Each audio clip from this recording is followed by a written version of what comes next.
opportunity to just have a very robust discussion. I want to make sure that folks who didn't have a chance to put in written comment have a chance to add their input.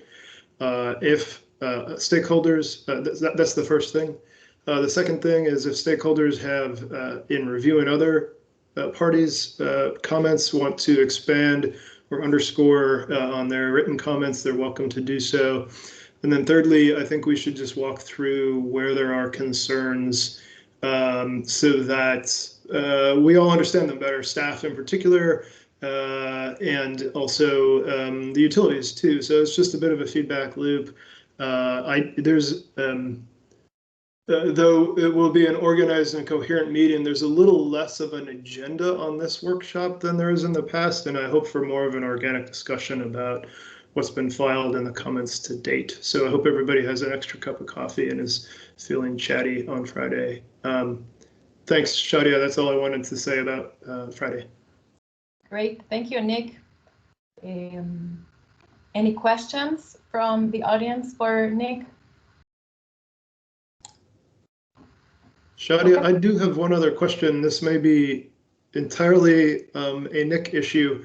On Teams, I see the lower half of your slide and then some other items. And I don't know if that's a setting that I inadvertently messed up on mine or if others are also seeing half of a slide. I'll just raise that issue, and perhaps if it's an issue for others, it'll be for the benefit of the grid. And if maybe if it's just my setting, then I've just foolishly revealed screwing something up. But I don't know if that's an issue for anybody else. Okay, so we don't want you to watch half of the slide. Maybe I should go to a different. Is anybody else having the same issue? I guess one person is enough to have an issue, so we will switch. I see more actions and then like a high contrast or translate button. I'm not sure if they're buttons or something like that. Okay, so. Thanks, Shadia. Thank you so much for bringing that to my awareness. Okay, I will stop this and we will go to plan B. So, I was seeing the entire slide. It looks like others were as well. Can you try to share again and then see if Nick that fixes it for you? Thanks. No need to spend any more meeting time. No. We want everybody to have access to. Can anybody else see the whole screen or not? Yeah, I see the whole screen. Yeah, just can't share. Nick, are you able to see the whole screen? We have some people that are seeing half and some that are seeing whole. So why don't we? So we just should go to the other option. I appreciate Nick for taking care of this. We will stop and go. Okay, so I will be driving for everybody then. Okay, yeah. Let me go here. And I'll open the presentation here.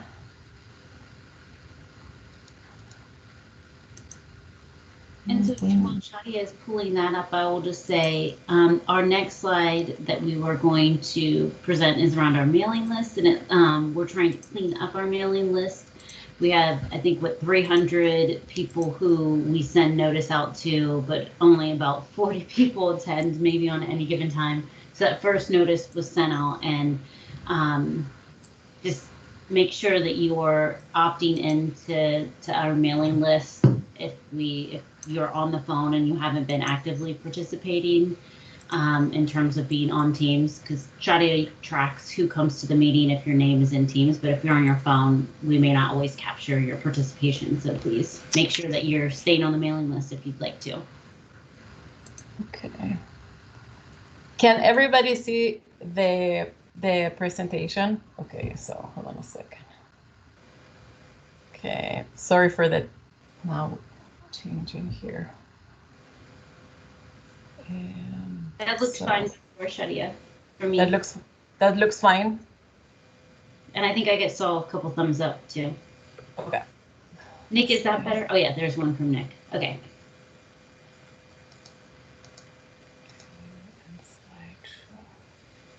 Thank you.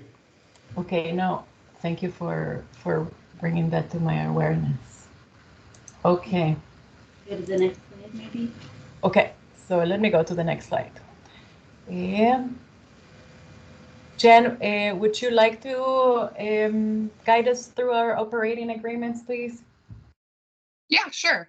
Good morning, all. Jen Lathu, the DEI office at PGE. And so we are going to visit these every meeting. And so just as a reminder, operating agreements are a way for us to make sure that we're creating a space where all participants feel like they can contribute and engage, and make sure that we're having inclusive and productive conversations.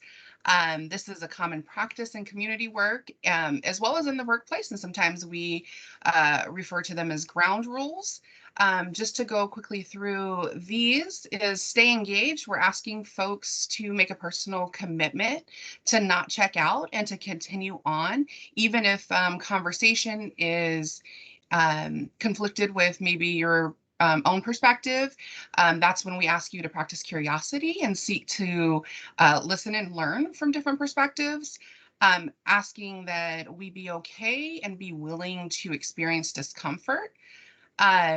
Growth and learning is almost never comfortable. And so sometimes when we're learning new things and doing new things, discomfort comes with that territory.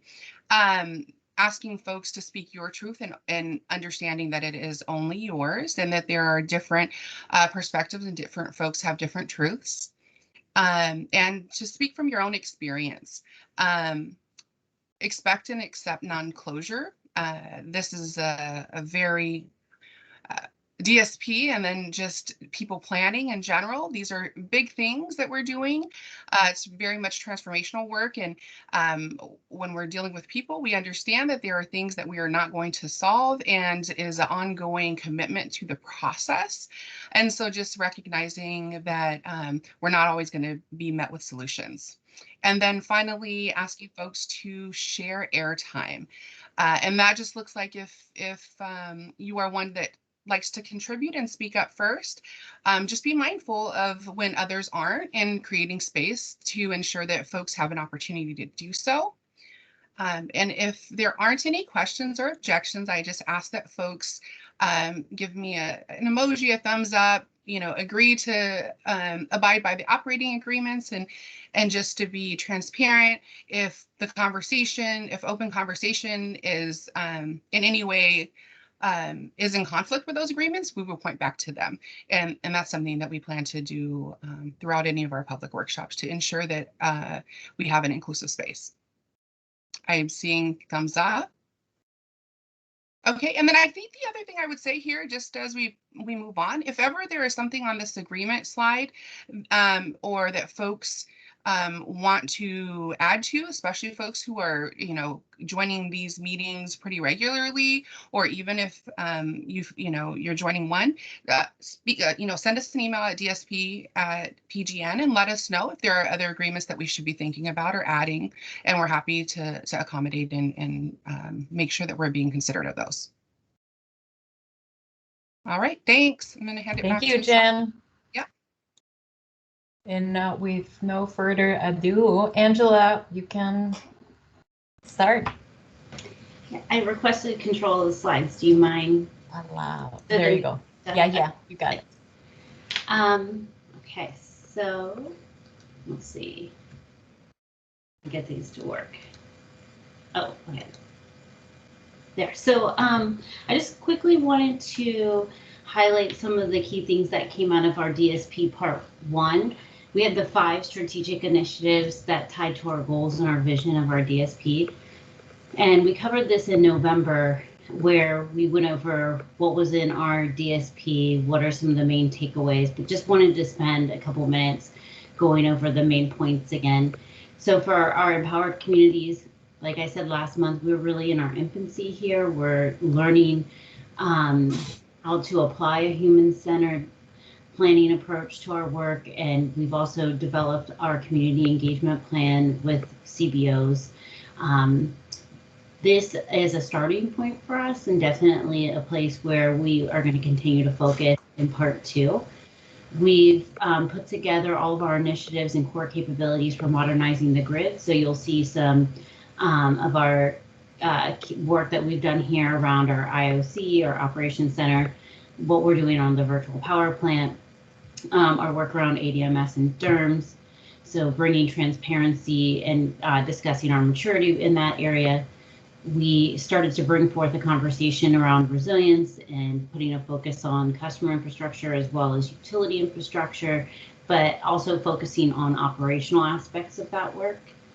Our plug and play initiative was really focused on transparency and beginning to layer in equity indicators. So our distributed generation map brought in US Census data.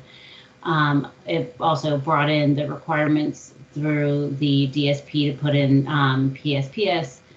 We put forth the 3 options that the commission has required us to, but also recommended a path forward for hosting capacity in the interim.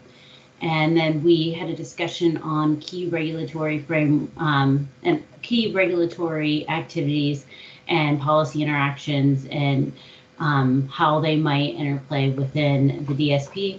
So a good example there would be today, the codes and standards for IEEE do not require inverter-based DER generation, and that is something that we think the codes and standards should be updated to accommodate, so that way we can leverage rooftop solar in a different way, unique ways. And so we'll continue to have a conversation about that throughout the DSP. So it's just high-level summary of what we what we're trying to accomplish within the first part of our DSP. I want to acknowledge that we, as of yesterday, I don't know if there was any more filed on the docket, but we had 6 feedback requests that we got from a variety of stakeholders.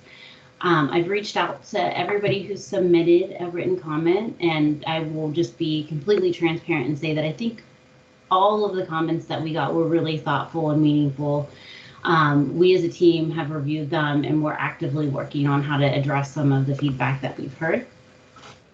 But what I would say is that feedback kind of in my mind, we're still in the process of going through all the comments, but in my mind, boiled down to a couple key areas.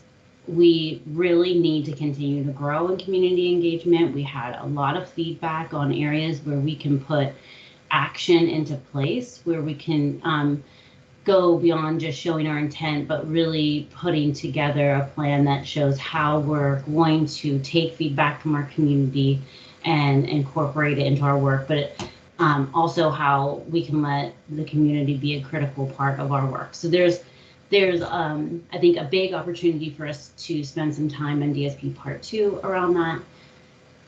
Hosting capacity, I will say my general read was that what we were proposing is we're going too fast, and we need to slow down, and we need to be bringing our partners along. I know the team here did a lot of work to do that. There was technical working groups. We presented, I think, hosting capacity in almost all of our meetings, but that doesn't mean that that we were always clear on our intent. And so I think we need to slow down there and take a step back and figure out what are the key things that we need to do for hosting capacity to advance our thinking around DEI and equity indicators and how we integrate that into our planning processes, but also how we will move forward with a hosting capacity analysis that allows us to meet the expectations of our partners in the commission. And Nick, you have your hand raised.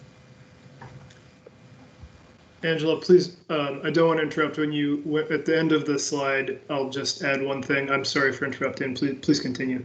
Oh, okay. Yeah, the other areas that we heard are in modernizing our grid. There was a lot of questions around, how are you going to apply equity? How are you going, how is spending going to change?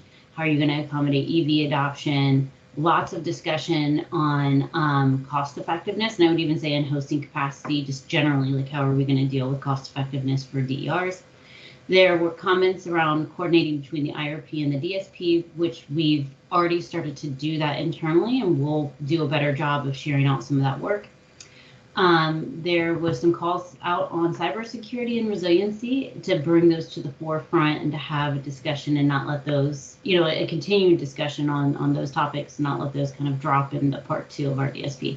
So it's kind of generally my personal take of reading through the comments, but I would say we look forward to hearing on Friday more depth to people's concerns or, areas where they think that we're accelerating and they would like us to continue, but we'll be actively working out these over the next couple months. Angela, in the chat, I think we have a couple questions. Hey, thanks, Angela. And I'm starting to, in the process of typing in to answer Jake's question, and it occurs to me it's an opportunity to just provide a bit of background into a little bit of the mechanics of the commission. We, for those who deal in this all the time, you're familiar with the idea of docketing, the concept of docketing. For each kind of decision that has to be made, there's a docket that is opened. UM 2005 was the docket in which the guidelines were adopted. Each plan that was filed in August received its own docket. That is necessary in part to just keep information organized, but also because the commission needs to make a decision on each of those plans. So having established those separate dockets, the comment related to those dockets was also filed as such. Any comment that applied broadly to all 3 plans was filed in UM 2005. Any comments that were specific to one plan were filed in that individual plan, and I'm just in the process of linking to each of the 3. 2196 is Idaho Power, 2197 is PGE, 2198 is Pacific Power. Those are all available and public for review, and I'll get those links posted in the chat shortly. Thanks, Jake, for asking the question, and if anybody has any other follow-up questions, I'm happy to try to address those. Thank you, Nick. There was another comment regarding feedback, and so Stephen, your comment around how we incorporated feedback, I would say depending on the work that we're doing, like hosting capacity, we have extensive feedback documented and posted on our website, which we can give you the link to that. And the community engagement work, that chapter was co-written and developed with our community-based organizations, and so feedback was taken into that chapter that way. And then in our other chapters, I will say that we did present the topics within the DSP partnership meetings, but we didn't actually do as good of a job of being able to take all of the comments that we received, document those, and put them into the individual chapters. And that is a lesson learned for us that I think we will be working on to document that in the future. And I think, Shadia, you do have feedback forms that we have that we didn't publish as part of the DSP, but they're on our website. Is that right? Yes, they are on our website. I actually thought that maybe this would be a good opportunity to take the time to just show people the structure of our website and where things live. Just to have a quick, may I take over the screen, please? Yeah. Oh, I think somehow, there you go. Thank you, Angela. So over here. And while Shadia is looking for this, I realized I was looking at the chat, and we have the video from last month, and I'm wearing the same shirt that I had on last month. So I really like this outfit. Okay. Okay, so let me share. Can everybody see the screen? Great. So this is our DSP website, where you can find lots of information, but I think relevant to this meeting, I would like to share, this is where our report lives. The report is uploaded as a one sole document if you want to have access to the 200+ page document, or if you would like to just access parts of it, like the executive summary and so on by chapter, in each one of the appendices. Also, all our hosting capacity resources are under this heading here, and our feedback is posted here. Like we have the manual and the feedback over here, just like quick. This is how we approached all your feedback. There's 21 pages of feedback on questions and how did we responded and implemented your feedback into the map.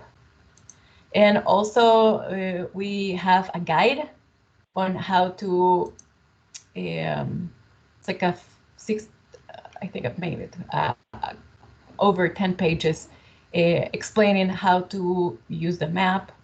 And so I encourage everybody to check those resources over there, and as well as our baseline feeder map and the baseline feedback. We also posted the feedback here and how we heard you and how we implemented your comments into the writing of the document and the creation of the map. If you would like to have access to past workshops, right at the bottom of that page, we have the workshops, and you can click on them and have access to the video and the slide deck. Just if anybody wants to go to past workshops and check. So I think that that's what I have here, and maybe we can, do you have anything else you would like to share, Angela, or should we jump on? Yeah, let's go back to slide. So I would say, even though we do have a couple of places in which we documented feedback, we can do a better job of streamlining that and putting it into one place so it's easier for people to find the feedback that we received throughout the DSP. And so we've noted that. Shadia, thank you for sharing where it lives on our website for some of the work streams. But let's go. Yeah, thank you for your comment, Stephen. Yeah, we, if there's specific area or specific chapters that you're looking for, so the baseline data is, I think, chapter 2. That's all the feedback that we received for chapter 2, and it doesn't match one for one. The feedback for host capacity was chapter 7, I think. But we can do some mapping if that's easy for people, and we can get back to you and try to put it in a way that's easier to find all the feedback. And all right, so Shadia, let me go here just as a reminder of what our requirements are. And I guess let me just say, I just want to acknowledge the comments that we got. I want to thank everybody for who took the time to submit them. And we are taking them to heart, and we will try to figure out a way to consolidate the feedback to make it easier to follow what feedback we're getting and how we're addressing it. So we're committed to that. So just want to make sure everybody's aware of that. For part 2, what we'll be working on, I will just be honest, that we have a really tight timeline, which is why we started these DSP meetings in November to start talking about the part 2 requirements. There is a lot of work here that is going to require community engagement, going to require us to take in stakeholder feedback so we can get to a place where we can propose a near-term action plan that's co-developed with our partners. But we see the work really going in the form of developing our forecast, which Andy Iden on our team has presented as part 1, and we've presented the report for our system-wide analysis, but we're working on locational analysis now. We have grid needs analysis, which will start to present some of where we are today and where we are with how we model the system. Then we need to get to a suite of solutions, and we need to be able to propose an action plan all by August. So what that looks like for us, it is, whoops. Shadia, I don't know what happened. I was trying. Are you moving or am I moving? I can't hear you, Shadia. Let me move them. Okay. Yeah. So for Our DSP Part 2, we shared these slides last month where we discussed what we think our general goals of Part 2 should be. We are seeking feedback on this, so please let us know if you have any suggestions on these goals, but we want to continue community engagement. As we said last month, we want to have a strong focus on data and metrics, so having a conversation around cost-benefit analysis, layering in equity indicators like socioeconomics, demographics, and continuing to look at resiliency as a metric. Last month, what we discussed are DER resource planning goals, and we took that first goal of modeling climate change and broke it out into 3 defined steps where we're looking at climate risk modeling, decarbonization, and non-water solution and locational.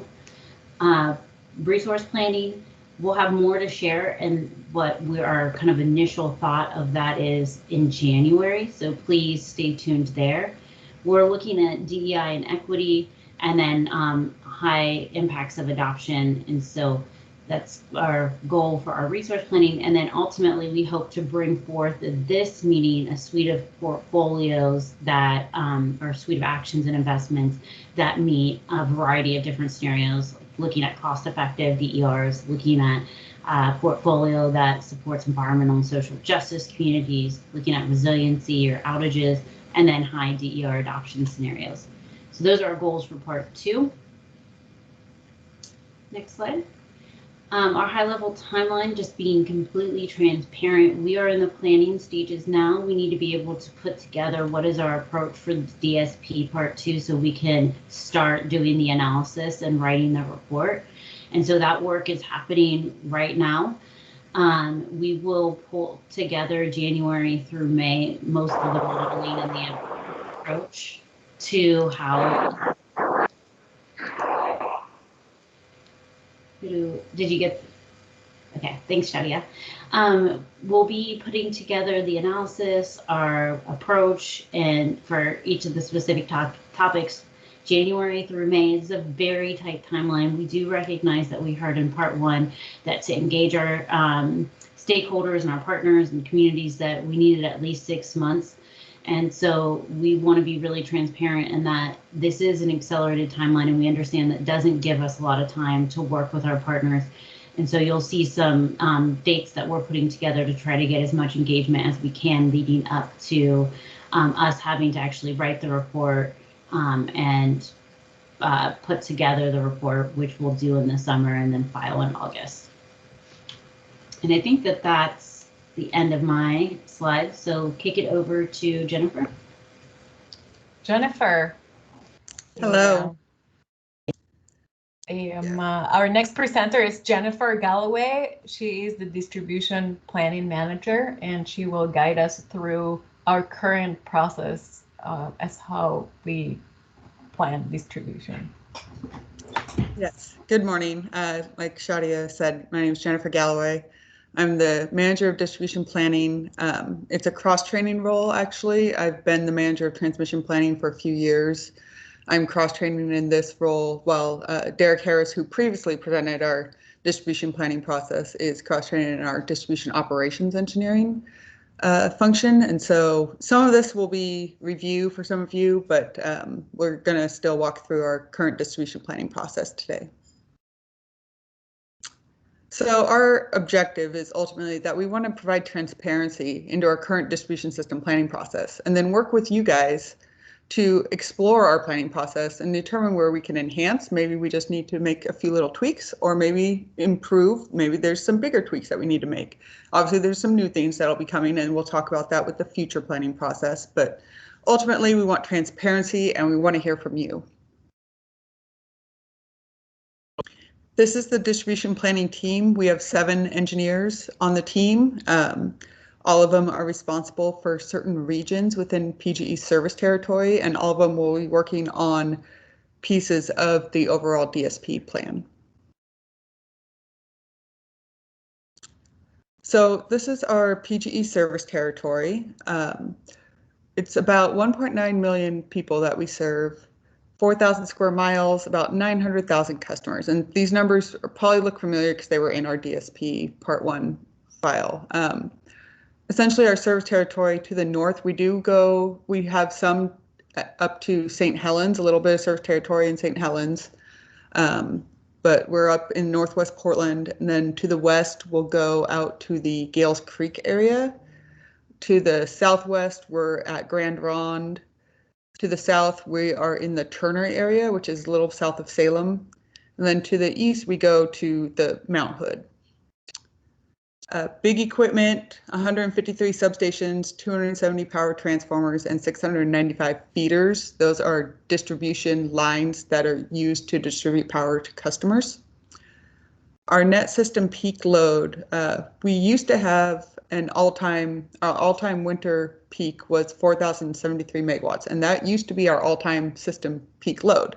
However, this last summer, in late June, we obviously had the extreme heat event, and our new all-time net system peak load is 4,441 megawatts. So we exceeded our all-time load by almost 400 megawatts just in this last summer. So, and our previous summer peak was just under 4,000 megawatts. So this summer was truly an epic heat event for us, and we learned a lot from the summer event.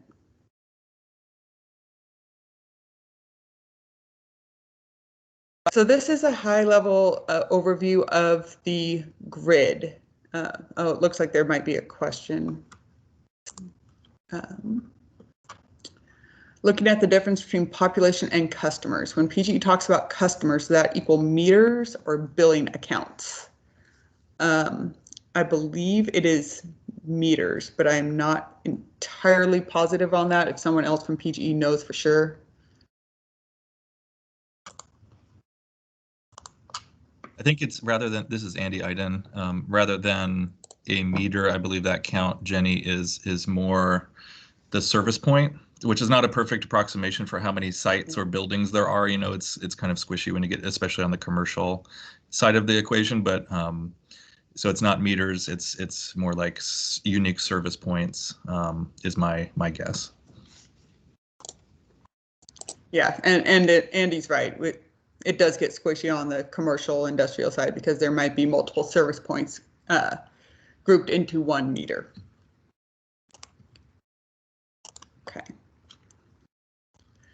So this is the grid, and I will say that this is the traditional grid, right? Like as we talk about the future grid later on today, you will see that some of this is going to change. So starting with the generation, this is where we are producing electricity. And that could be through hydro, so some of the dams that are out there. Wind, we have some wind farms. We have natural gas power plant as well. And so that's where we are actually producing the electricity to ultimately serve customers.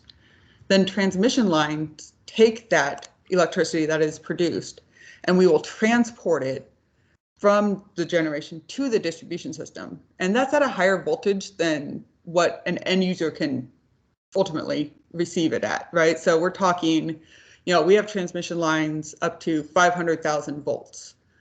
We also have 230,000 volts and 115,000 volts.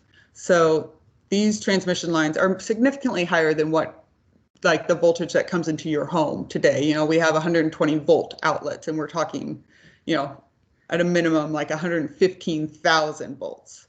So these are just for the purposes really to move power throughout the system to ultimately get to the distribution system, where at the distribution substations, we actually use a transformer to step down the voltage from that high 115,000 volts down to about 13,000 volts. There's a few different distribution voltages. The most common one on our system is 13,000 volts. And then from those substations, we have what are called feeders. So those are main lines that come out of the substations that are used to serve multiple customers. And then from there, you sometimes will see like little gray boxes on power poles or green boxes on the ground. Those are more transformers that are used to further step down that voltage so that we can deliver it to the end customer. So whether that's a business or your home. So that's, does anyone have any questions about that?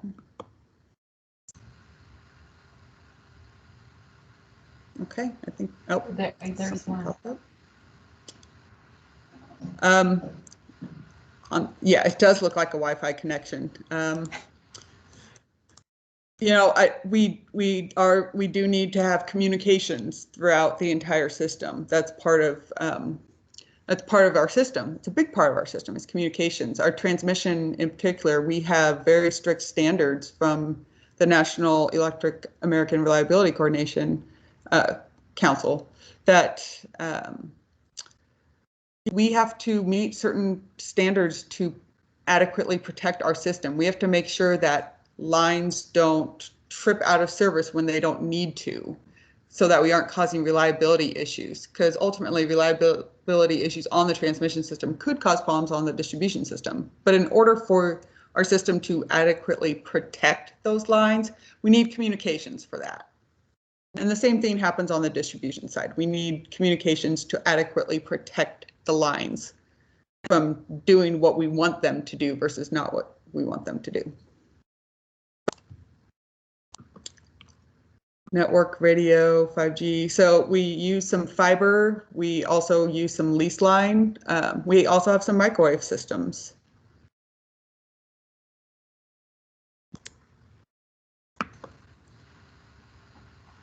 Any other questions? Good. Okay. So ultimately, what the results of distribution planning are, we want to enhance safety. Safety is the #1 priority for PGE. Obviously, we want to increase our reliability. That's one of the core functions of the distribution planning team. Meeting customer needs, and that will be further expanded, of course, as we move into this part 2 of the DSP, where we'll have more input from you guys as to what the needs are. Meeting standards and requirements. So there's certain things that we are required to do as a utility, and we also want to make sure that we aren't loading any equipment beyond what it is capable of serving. So we don't want to put too much electricity through a piece of equipment, because that could lead to catastrophic failure of that piece of equipment.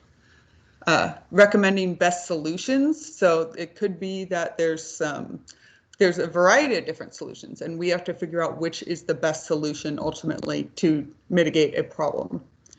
And reducing risk, and we look at likelihood and consequence of what happens if something were to fail. For example, a piece of equipment were to fail. What is the likelihood of that equipment failing, and what's the consequence of that equipment failing?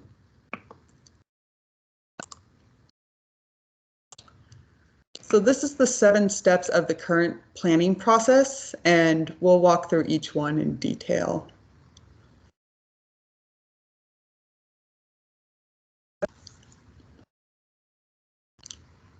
So the first step, of course, is what is the problem that we are trying to solve? We determine why the system needs to be upgraded. We do this through a few ways. We have a few ways of identifying that there are system problems. We regularly produce some system performance outputs. So we have a system weak link report, and that is really looking at our peak seasons, our summer and winter, and we have all of the equipment for substations listed, and we see, okay, where did we possibly put more electricity through this line than we were actually able to do from a rating standpoint, or where are we encroaching upon that limit? And maybe that's where we need to take a look at implementing a project. Or recently, just in the last couple of years, we've implemented a minimum load look. With the penetration of DERs onto our system, the daily minimum load is much more of a factor now than it used to be. And then, of course, reliability, focusing on trouble spots based on historic outage events. We also get input from the operation side of our company. Where are they seeing some problems on our system that maybe planning isn't privy to all the time? System assessments. So we do system assessments after each summer and winter peak seasons, looking at when the system is the most stressed and determining how our system performed. And then modeling, we have asset risk models, like I mentioned in the previous slide, when we're looking at risk of equipment failure or an outage to a certain piece of equipment. What is the risk? What is the consequence? What's the likelihood? And so we look to quantify that risk. There's multiple drivers that go into our problem statement, essentially. Economic development. So sometimes we'll have customers, and this is facilitated normally through cities or counties, their economic development, where a lead will come into the area and we are asked, what would it take to deliver power to this site where these customers want to go? This prospective customers. And so we look at, what would we have to do if this amount of electricity needed to be provided to this site? Load growth and forecasts. So we have a corporate load forecast team that does a corporate load forecast. We're also talking about, we talk to customers on a regular basis, and we have a key customer management team that interfaces with our customers as well. We're talking to customers and we're seeing what they're thinking in terms of what they may grow to, and we're factoring that into our planning process. Lumped load additions, that kind of goes along with economic development. There might be like one big large load that comes into our area that we need to account for. Modernization, so this can be new technology or it could be just aging infrastructure even that we need to address.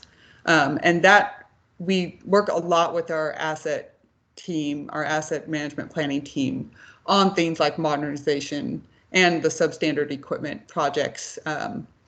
These are things that, we could have some substations where our assets are so old where we don't have spare parts for them anymore. So if something were to break, we wouldn't have any way to fix it.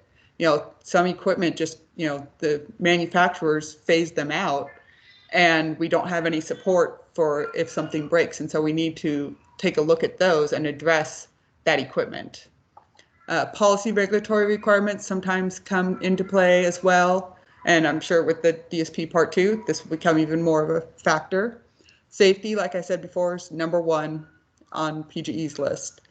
And then urban growth boundary and zoning changes. So, we regularly look at city, county, economic development sites, and we're seeing where these new communities are being built. If there's new housing developments, there's quite a few new housing developments in our service territory right now. And we're taking a look at that and projecting how much load could come to our system based on those housing developments.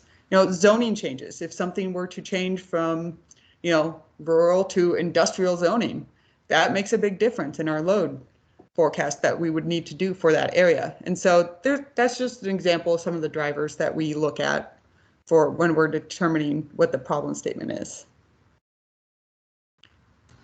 Any questions?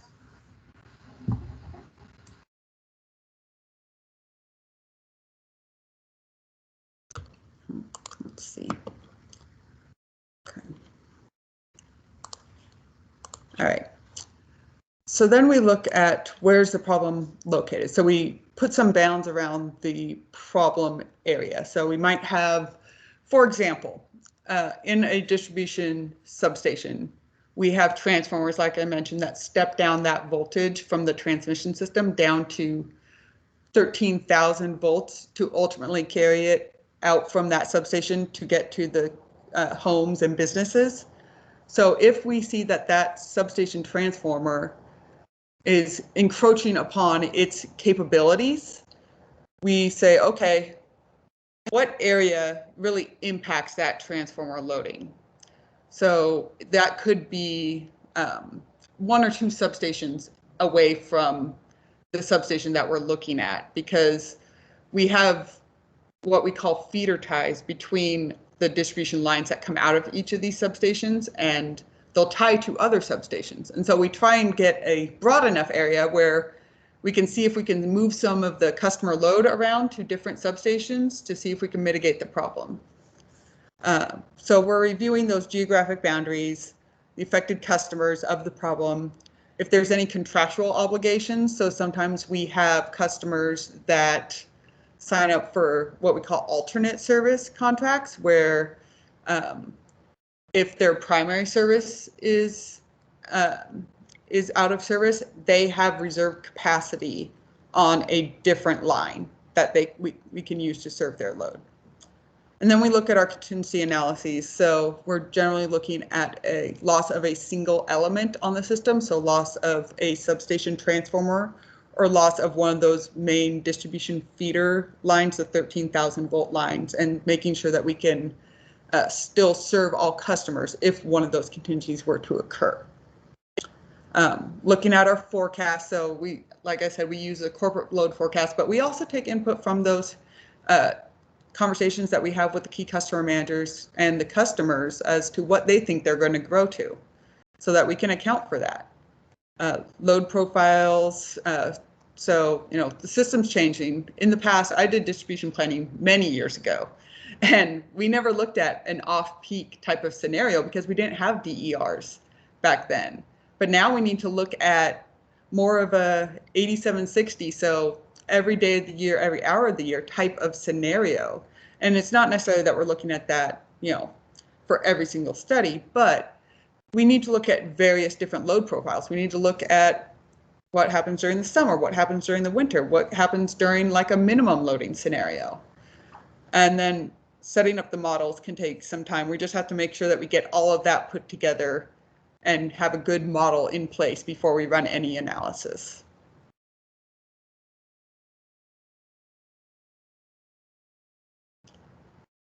So then we move into the finding solution stage, and this is, again, the current state analysis. And so we use what's called the CYME, C-Y-M-E, simulation software to help us identify what solutions could be. And so we could also run across additional issues in our study that we didn't necessarily know about when we started running the study.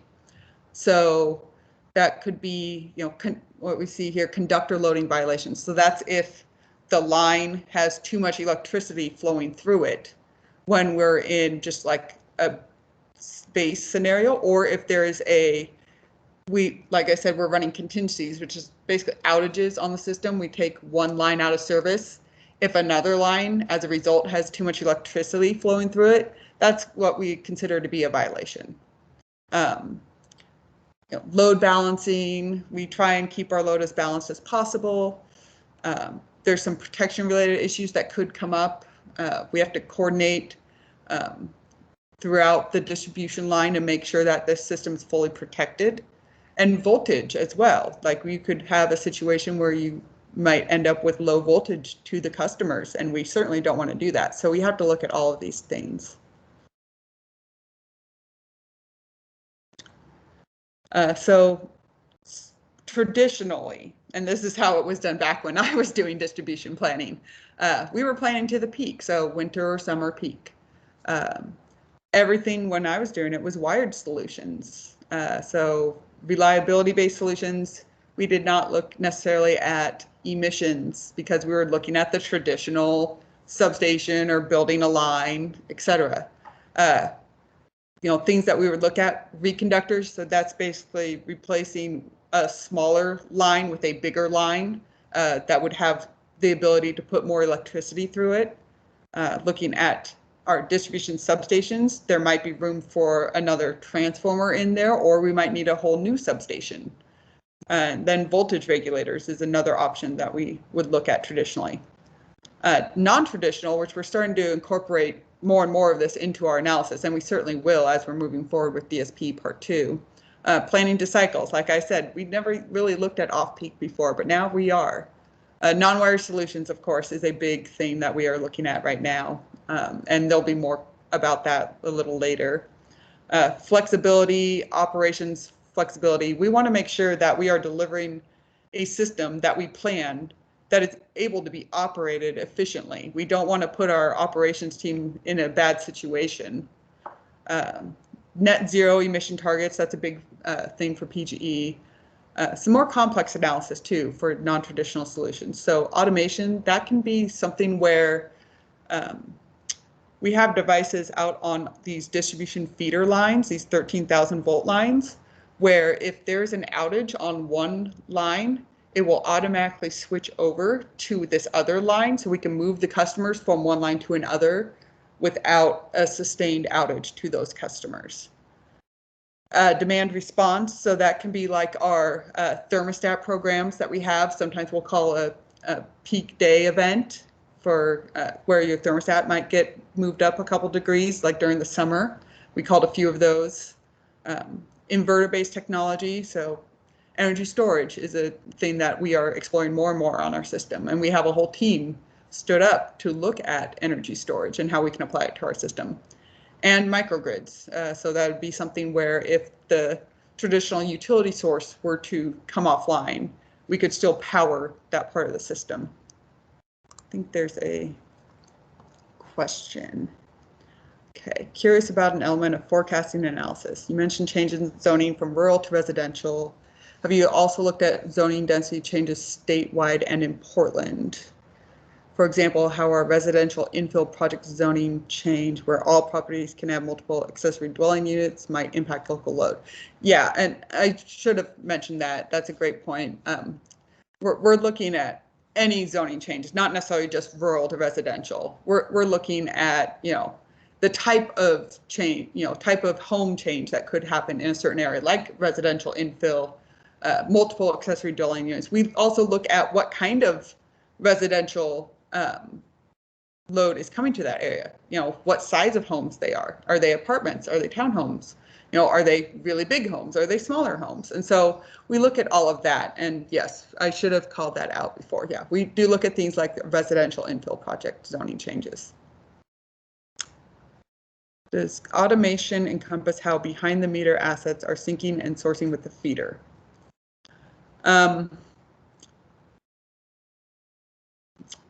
Not to my knowledge, and I apologize, I am actually pretty new to this role. I've only been in the role since the beginning of November, and like I said, it has changed significantly.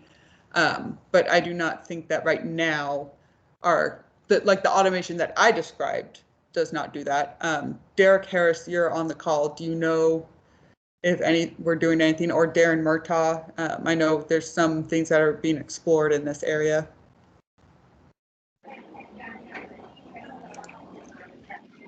Hey, this is Derek. Can you repeat that again? Sorry. So the question is, does automation encompass how behind the meter assets are syncing / sourcing with the feeder? And if so, can we elaborate? Automation.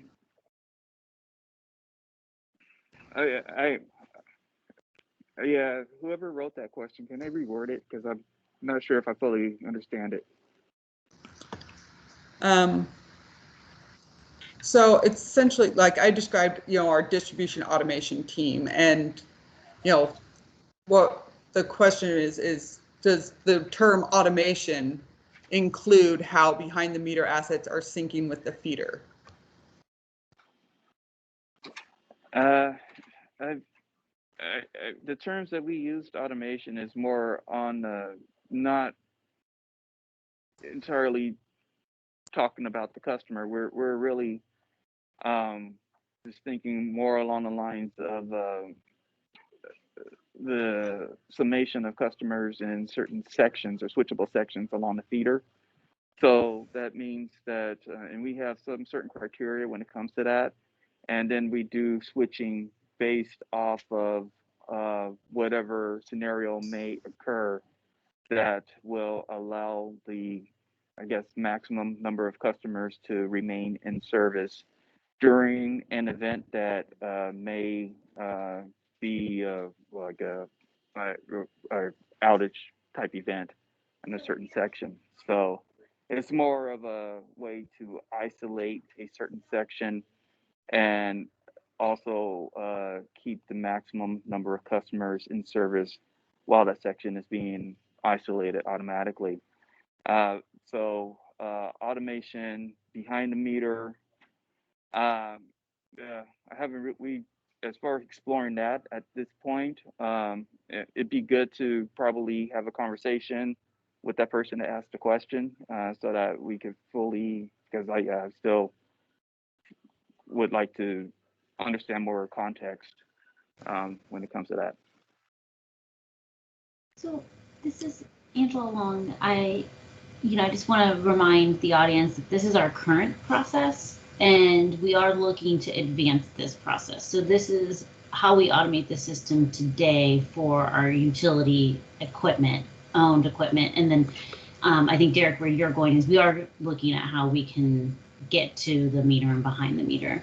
And yeah, definitely. Okay.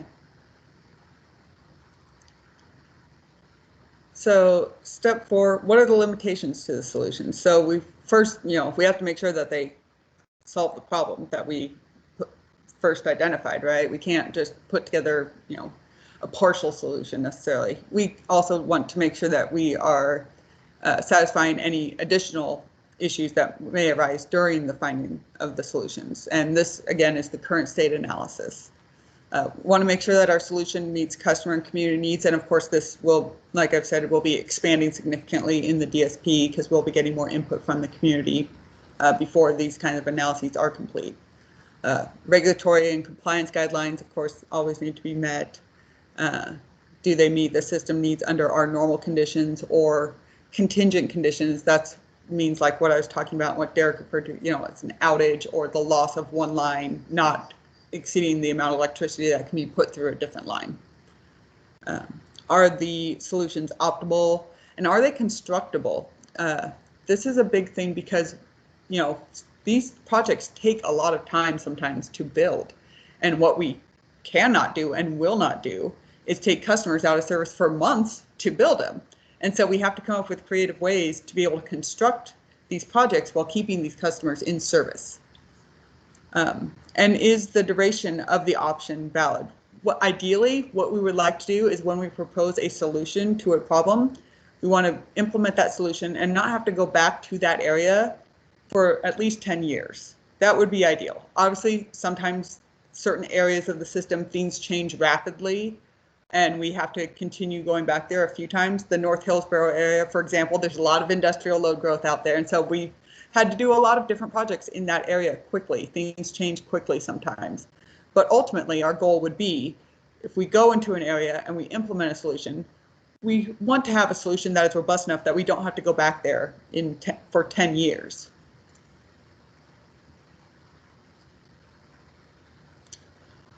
So we also look at the benefits and risks of the solutions, benefit versus cost. And as we'll talk about a little later, some of the future planning process, some of those costs are soft costs that are a little harder to quantify now, but we will be working on that.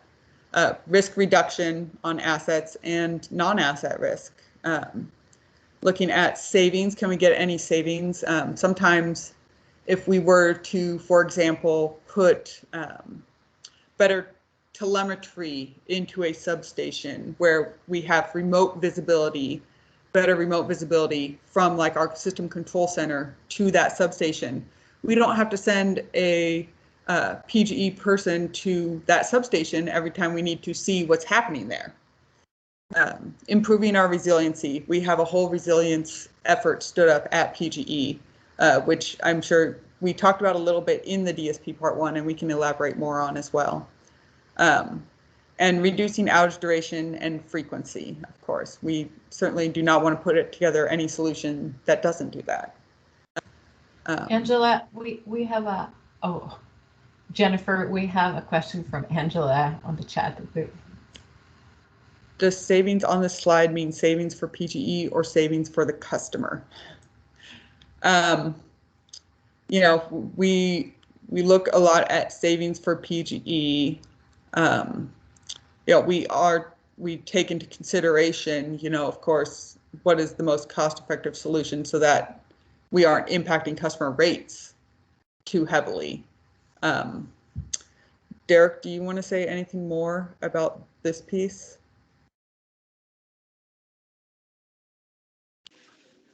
I think what we're looking at when it comes to savings is when you talk about cost benefit, it's more along the lines of when an outage occurs, there's a certain threshold, and I think it was when it was first put together, based off of willingness to pay, I guess, for an outage.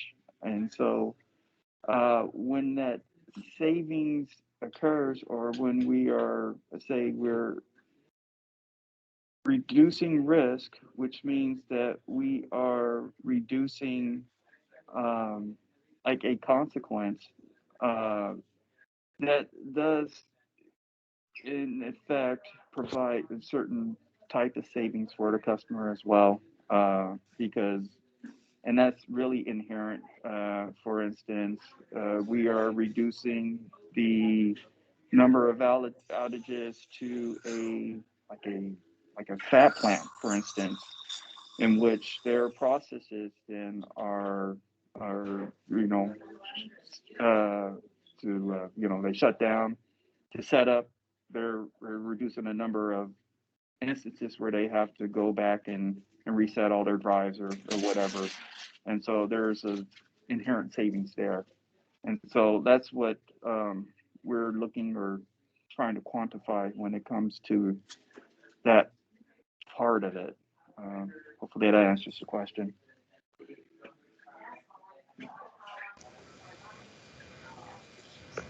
So Angela, this is Angela Long.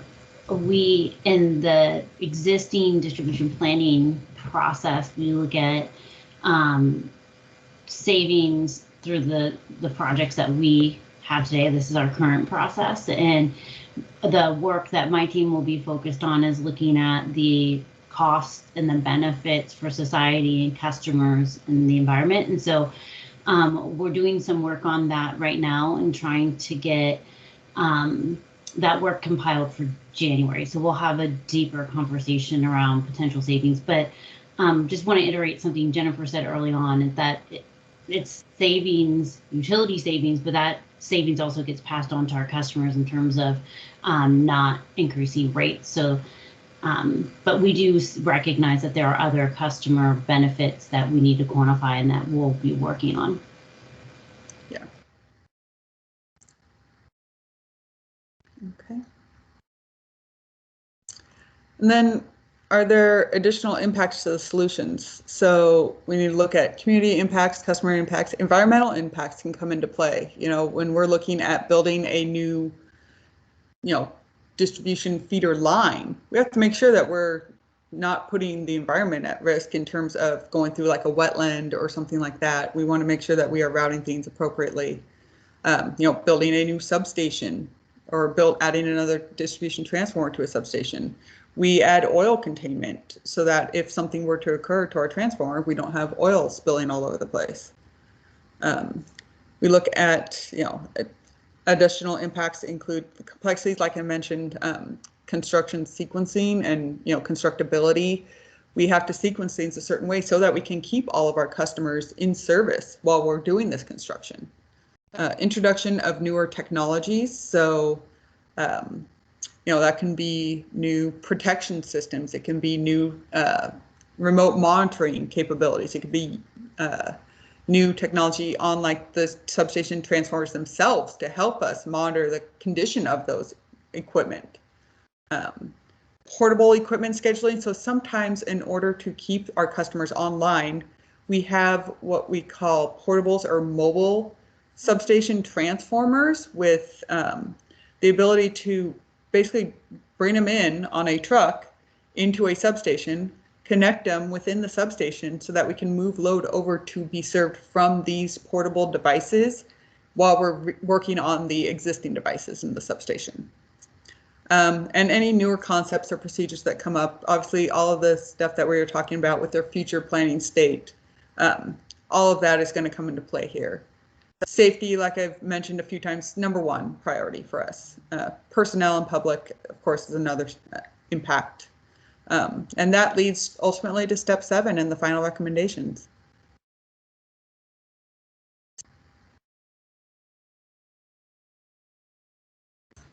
So this is a great place to open it up for questions. before we take our quick break. I also want to acknowledge Angela had a follow-up question in chat saying it would be helpful to understand more about how much of PGE savings goes to ratepayers versus shareholders. I don't know that we have the right people on the call to discuss that, but we can follow up on that.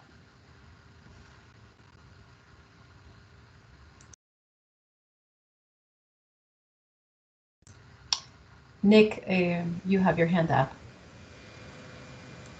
Thanks, Shadia. I just wanted to, I guess, kind of acknowledge as a layperson, I think this is the stuff of college courses and, you know, a career's worth of experience. I appreciate PGE and Jennifer taking time to walk through in 7 steps or 7 slides or 8 slides, these steps. It's really dense. I appreciate you guys taking the time to do it. And I just want, I guess, just wanted to acknowledge that this is for people, you know, perhaps outside of the engineering department. It's heady stuff. It's dense, and probably have follow-up questions in the future. And thanks for taking this first step. Appreciate it. Yeah, of course. And I will say most of this I didn't learn in college. I learned on the job. So I mean, yeah, it's definitely complex, and we're learning more every day as new things are coming onto the system. Like I said before, when I first did distribution planning many years ago at this point, there weren't any DERs that were coming onto our distribution system at all. And so it's definitely changed.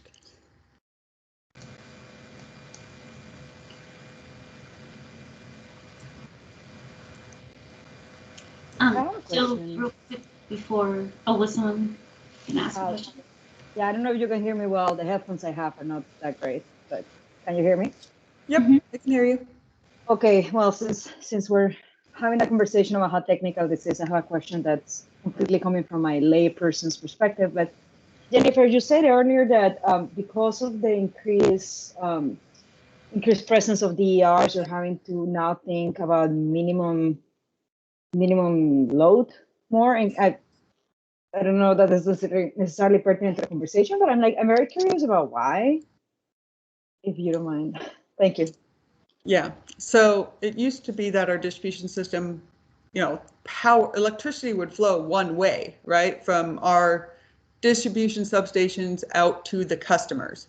But now with distributed energy resources on the distribution lines, it can flow back the other way onto our substation equipment. So we have to make sure that that does not cause any problems to our equipment. It could also ultimately backfeed onto the transmission system. It can be enough flow going from the customer side up to our distribution side that can ultimately make its way up to the transmission side. And so we need to make sure that we are analyzing that aspect as well. That is just a newer thing that's come up in the recent years, that we have to make sure that our equipment is capable of handling that reverse power flow. So Jennifer, is another way to say that is that before, all of our equipment was used to manage just power flowing one direction, like a river flowing to the ocean. Yep. It was all managed to get it to one point. Now we have customers who can generate their own electricity and provide it back to the grid. We have to update our system to make sure that it's safe. And when we use words like catastrophic damage, what we really mean is like fires, equipment exploding, failing, which, you know, it can't handle that energy coming back into it. And so it might die, like just like your car battery might die. Are those good ways? Yeah, no, that's good. Absolutely. And like Steven said in the chat, you know, flexible heat pump water heaters and behind the meter batteries too is another example of some technologies that can result in power flow from the customer side towards the utility side versus the traditional utility side to customer. And are you seeing that, like, are you planning for that as something that might happen as increased DR penetration happens? Yes. Or are you seeing that already anywhere in your system where you're seeing this flow in the other direction? We are seeing some of this on our system already, and we are planning for it. That's why, you know, traditionally we used to only look at our peak loading times, but now we are looking at those minimum loading times to make sure that we are accounting for this potential flow from the customer side to the utility side. Very interesting. Thank you. Mm-hmm.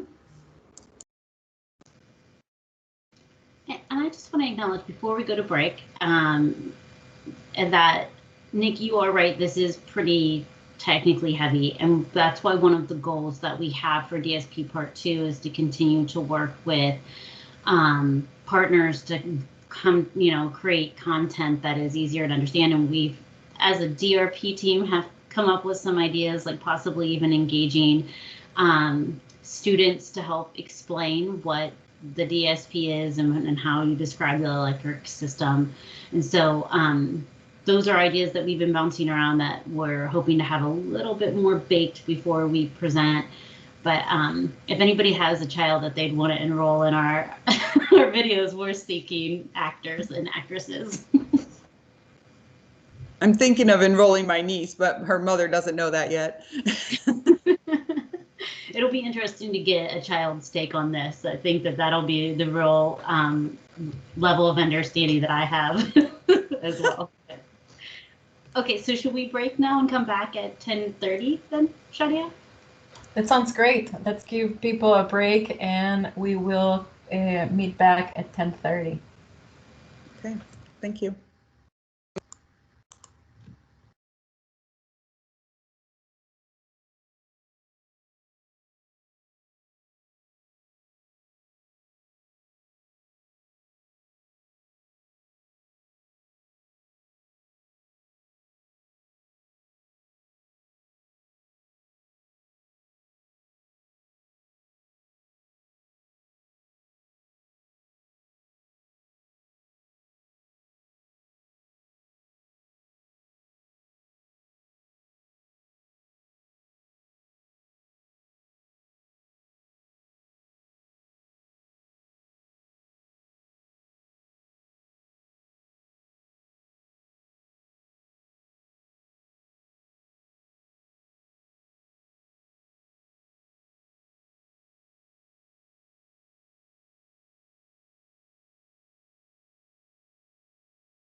Welcome back, everybody.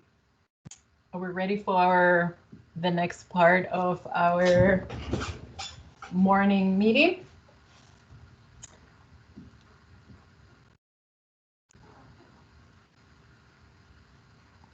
On our next, maybe we should take a moment to answer a couple questions that were posted on the chat. Yeah, maybe Andy Iden, are you in the meeting right now? And would you maybe help answer Stephen McDonald's question posted on the chat, please? I will try. I just got back after my nice 10-minute break. So yes, I'll review as we get rolling and try to answer if I can, or touch on it during my slides upcoming. Great. So maybe, Stephen, we are going to have a non-wire solutions component of the presentation about to come. Maybe let's put a ping to your question and we could answer it then. Andy will be talking on that presentation. So our next presenter is Angela. She's going to be sharing with us what's happening in our minds. What are we doing? How are we moving forward with all these great ideas we are hearing from you, our partners, and trying to implement them during the thinking and planning on how to approach DSP Part 2. Shadia, can you move to this next slide, please? And the next slide. Thank you. Okay, so I will just be very candid and say in our first DSP, our focus around engaging the community was really partnering with community-based organizations to develop our community engagement plan. And we didn't actively start reaching out to community advocates, community-based organizations, customers, to the extent that I think we are going to need to and want to for Part 2. And I know that the way that the DSP requirements are written is really focused on community engagement of our plan and getting co-developed solutions for non-wire solutions, but we see it kind of being broader and bigger than that. There's a variety of conversations I think that our stakeholders find to be really important in developing the plan as well as our non-wire solutions. So I wanted to share some of the things that we are starting to think about, and then the hope is that we can come back in January with some ideas that are a little bit deeper than the concepts that we have today. So go to the next slide.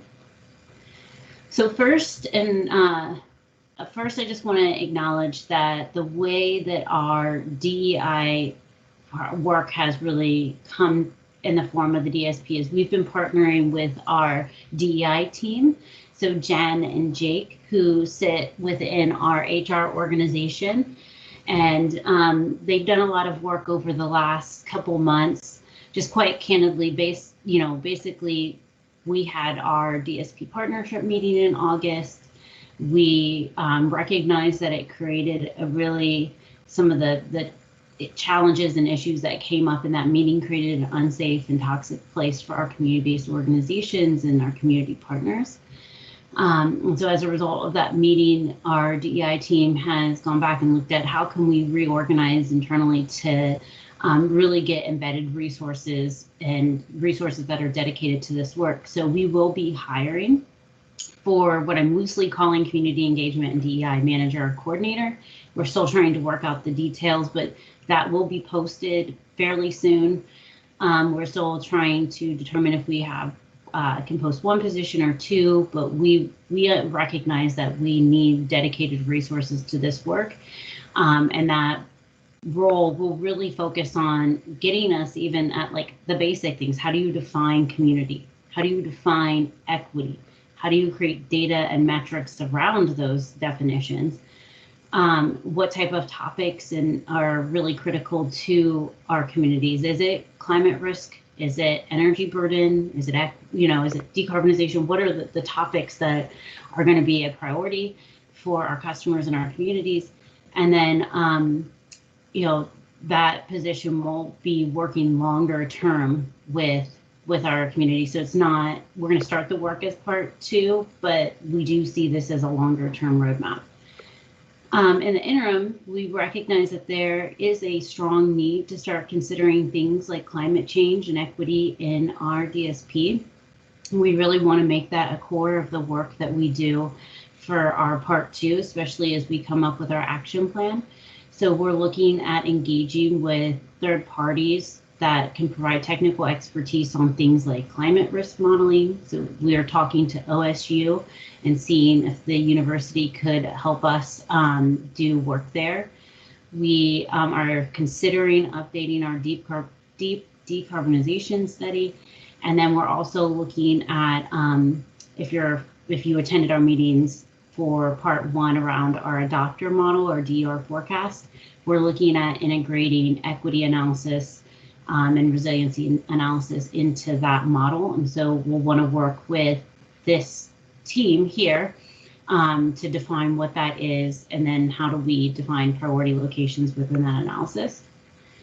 The other thing that we are going to begin doing is reaching out to existing regional DEI advisory boards to gather a bigger pool of participants within our community work. So we're representing not just who participates in this room, but also those that we haven't been able to capture. And I will say that I was reading through PAC's comments that OCA's comments that were written for PAC, and I recognized that Heidi, I don't know if you're on the call, but OCA did compliment the work that you're doing on your community group. I think that I can't remember the exact name, but I'd be interested in talking to you, Heidi, about that if you're on the call, or somebody from PAC. We also are looking at equity tools. So our community-based organizations like Verde have recommended things like GreenLink and LEAD, and so we're looking to actively pull together the GreenLink as a data source for us internally. I just want to acknowledge that there's a lot of work we're going to try to do for part 2, but it is absolutely not our stopping point. It's our starting point, and that we are going to be flexible and refine our process as we go, especially as we hire a person who's going to be dedicated to work with communities and figure out longer term what is the process that we need. And then there's a ton of work that we want to share with you today on non-wire solutions that Andy Iden will present to you, but want to be clear that the non-wire solutions process, we want to be as transparent as possible, so you'll see that on the agenda regularly through this process. So with that, what other slide do we have any more slides here? Oh, so this is a really ugly slide. I will just admit, I don't typically like to have something that's such like visual assault to your eyes, but I think it's really important for the non-wire solution process to see how we're starting to think about engagement. In my mind today, it looks like 2 work streams, or 2 kind of, yeah, I guess we'd say work streams. We have our typical process that people are engaged in right now through our monthly meetings, but that we do need to develop a smaller subgroup of community members that can help us figure out how do we define community, how do we prioritize areas. So you'll see here, today we're going to be providing education and listening on how we're approaching non-wire solution. Our second step is to bring forth, based on the feedback that we get from this meeting, how we will prioritize projects and screen for non-wire solutions, and we are creating a policy and procedures manual that we will share. We do want to start identifying potential communities to work with, but we do invite everybody to a meeting that we are hopefully going to host on January 31st, where we will sit down and talk about definitions. We're thinking about working with a third-party facilitator to host that meeting and gather feedback from all interested parties. And then from there, once we have a definition of community, that those that are identified as part of the community definition will be how we then work forward with a smaller working group of community workshops. So we'll have education and brainstorming sessions that follow that will be specific to those communities that we identify and define within that third step. So this is just a draft proposal on how we would approach this work. We're interested in getting feedback. Another thing that we're also going to try to do a better job at is establishing when are things listening and brainstorming session versus when are things where we need action. So you'll know which meetings to participate or when to be more actively involved if you can't attend every meeting. The one thing that's not listed on here is that we recognize these meetings are really, I mean, they're challenging to attend. It's a lot of work. It takes a lot of time. And we want to be able to provide more access in terms of how people can participate. So Shadia and I are thinking through, do we do surveying? Can we provide some ease of access on our website? So any ideas that people have there, we're open to as well. But yeah, we're trying to engage in a variety of forms. There are a couple questions on the chat maybe that I saw a question from Angus, and which department will the manager coordinator be housed in for the DEI? I think that.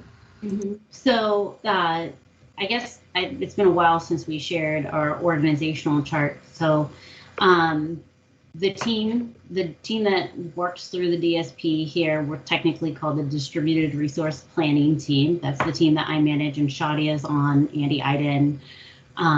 That will be the team that the DEI person is working on, because we're directly responsible for the DSP, so it'll report into me.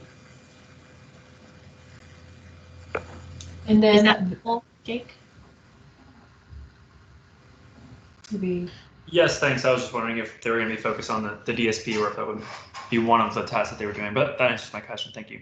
Yeah, and I guess I should say that as part of the role, I do see that position not just working on the DSP, but also making sure that we have tight coordination between other efforts that relate to the DSP, like the IRP, the Clean Energy Plan that'll come out of HB 2021, focused on interconnection work as well.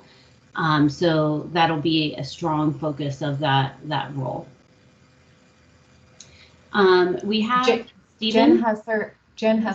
Let's get to the questions in the chat first, and then we'll come back. Unless Jen, you have something specifically about the role you'd like to. Yeah, I was just going to add that aside from that, we have internal efforts that we are in the process of creating to make sure that we have alignment across those embedded resources, such as that of which the resources that Angela is talking about, because we recognize and acknowledge that there's so many intersections in the work around community and community engagement and any of our external work. So I just wanted to add that onto that. Yeah. And I think that's thank you, Jen. Like, that's a great point. And I'd also say that the role is, we'll post it. It's not going to be 100% defined, because we really want to work with communities on what engagement looks like for the DSP and a variety of other activities. And so today we know kind of what that body of work looks like because of the work that Jen and Jake have been doing, but there's going to be a lot of need to kind of define what that work looks like in the future. So we have a question from Stephen, engaging with CBOs.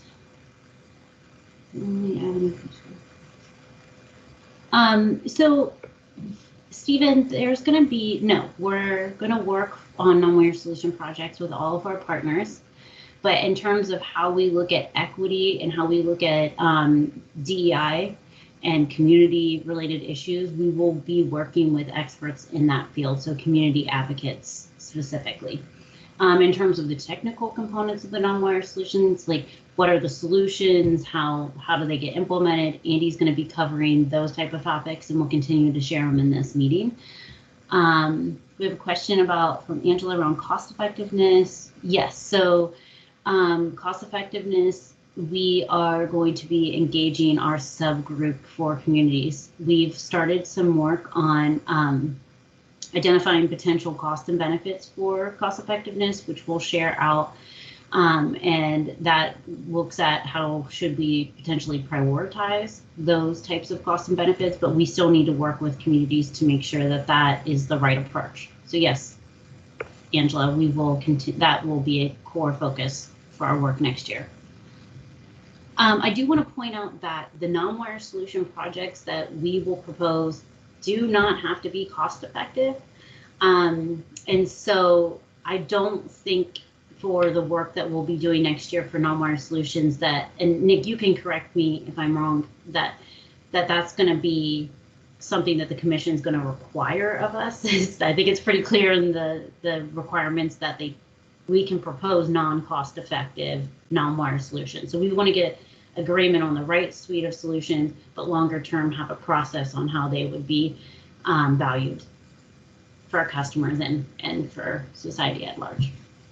So thank you, Heidi, for being willing to talk to me on the CIG. And then do we have other questions here we need to address?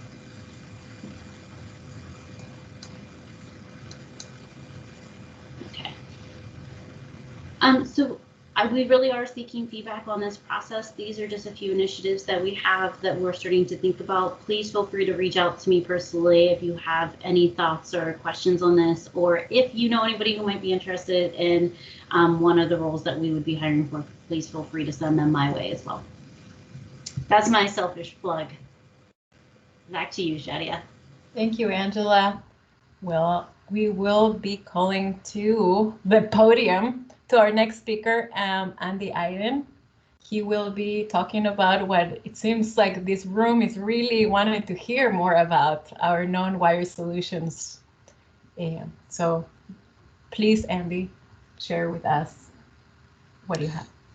Thanks, Shadia. Hi, everybody. No pressure, it sounds like, Shadia, with that tee up, but thank you. I am seeing a lot of parallels in the conversation and questions that are being asked with, not some stuff that will be covered in the slides I'll present today, but certainly along the same vein that we've been thinking of in terms of how we've developed this new iteration of how we do distribution planning to consider both customer resources like DERs as a general principle, but then this kind of topic that I want to walk through today is honing it in on exactly these two pilot proposals, without we're not at the stage yet, as you could see from Angela's slide. We're not talking in very much specifics today, which I think is a good thing. So I'll kind of go over the areas that we're intending to gather more feedback on. So Shadia, if you go to the next slide. So the purpose of this update is to really share where we're at with our internal thinking, get some early alignment on definitions that could change, but we want to demonstrate to the group how we're thinking about these definitions, and also I'm going to give an update sort of on Jennifer's 8-point, I believe, process. I'll kind of introduce how we exactly see community input or community benefits or different things factoring into the decision making, and then the aim is to have a discussion or gather feedback on that. We can have some closure on comments that were raised today, or we can raise new questions. And then I think the monthly work stream, as you saw with different groups involved, will have to be probably the forums where we continue to hash these things out, because they're not easy. And so next slide. Nick, go ahead if you want to, I saw your hand raised. Andy, sorry for interrupting your flow. I thought it might be helpful just to mention very briefly a reminder for everybody as we consider and digest your slides and what PG's talking about. The guidelines address all three utilities across the state, recognizing the difference in, the cities, the topology, the geography, et cetera, of all the various customers and the three IOUs. The guidelines call for proposing pilots, and I just want to remind everybody that that is the case. These don't have to be executed. They have to be really well thought out ideas. The math has to pencil out. Well, I shouldn't say that. Yeah, that suggests cost effectiveness. The homework has to be complete, if you will, in terms of evaluating and proposing these pilots. They don't have to be executed by August, and they don't have to necessarily go forward I think that if they're good ideas and they are close in terms of cost effectiveness, there will probably be questions about why those pilots may not go forward. But to be clear, the guidelines don't require these to go forward. The idea is to, as I noted in my comment there for Angela, we want to, understanding that these will be implemented in the future, let's take a look at how the costs and the benefits stack out. What do we know? What don't we know? Anyway, Andy, I just wanted to remind everybody, PGE's moving in a particular direction given their space, and other other places in the state and other utilities maybe well, not in the exact same spot. So I hope that is clear, and did not muddy the water for anybody. I see one question from Jake. If the pilots go forward, will they be rate-based? I think that's too early to say at this time, Jake. Good question. I don't know right now. If other people have other questions about those pilots, they can certainly let me know. I don't want to take up more airtime from Andy and the team. I just wanted to kind of level set for everybody. Thanks, Andy, for letting me jump in. Nick, can I jump in and say to Jake's question, I think in the requirements it says that we can propose alternative recovery mechanisms if we need to. So that is something if we're interested in, we should also propose with our non-wire solutions, right? Thank you, Angela. That is correct. I had not registered that part of my memory on this for a little while. That is accurate. Thanks. Yep. You're in state partner feedback mode right now, probably going through all the comments. So we understand. Okay.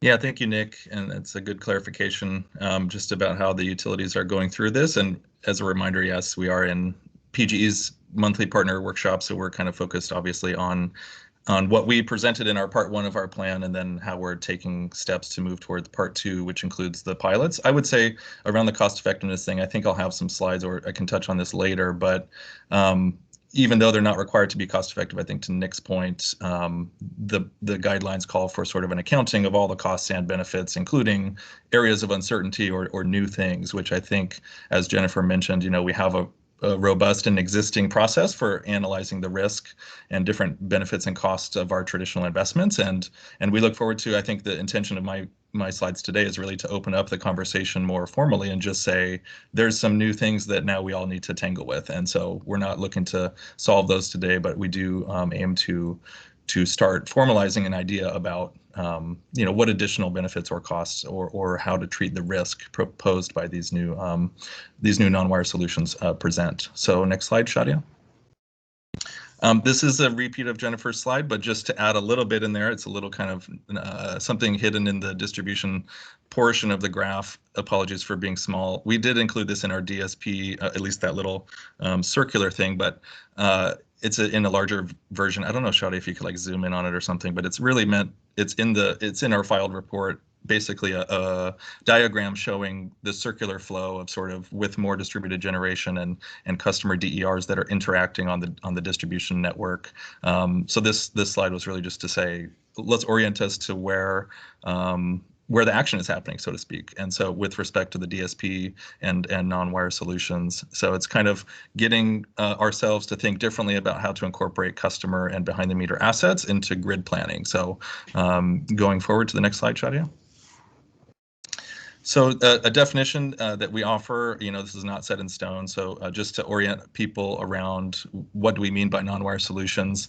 So this would be an investment that's intended to defer, reduce, or remove the need for a specific wired solution in a specific geographical region to mitigate an identified grid need or a risk. And those examples I give here are thermal overload, voltage violation, or other wide-ranging grid needs. And those would be as determined by Jennifer's process she described, where step 1 of that process is, problem statement.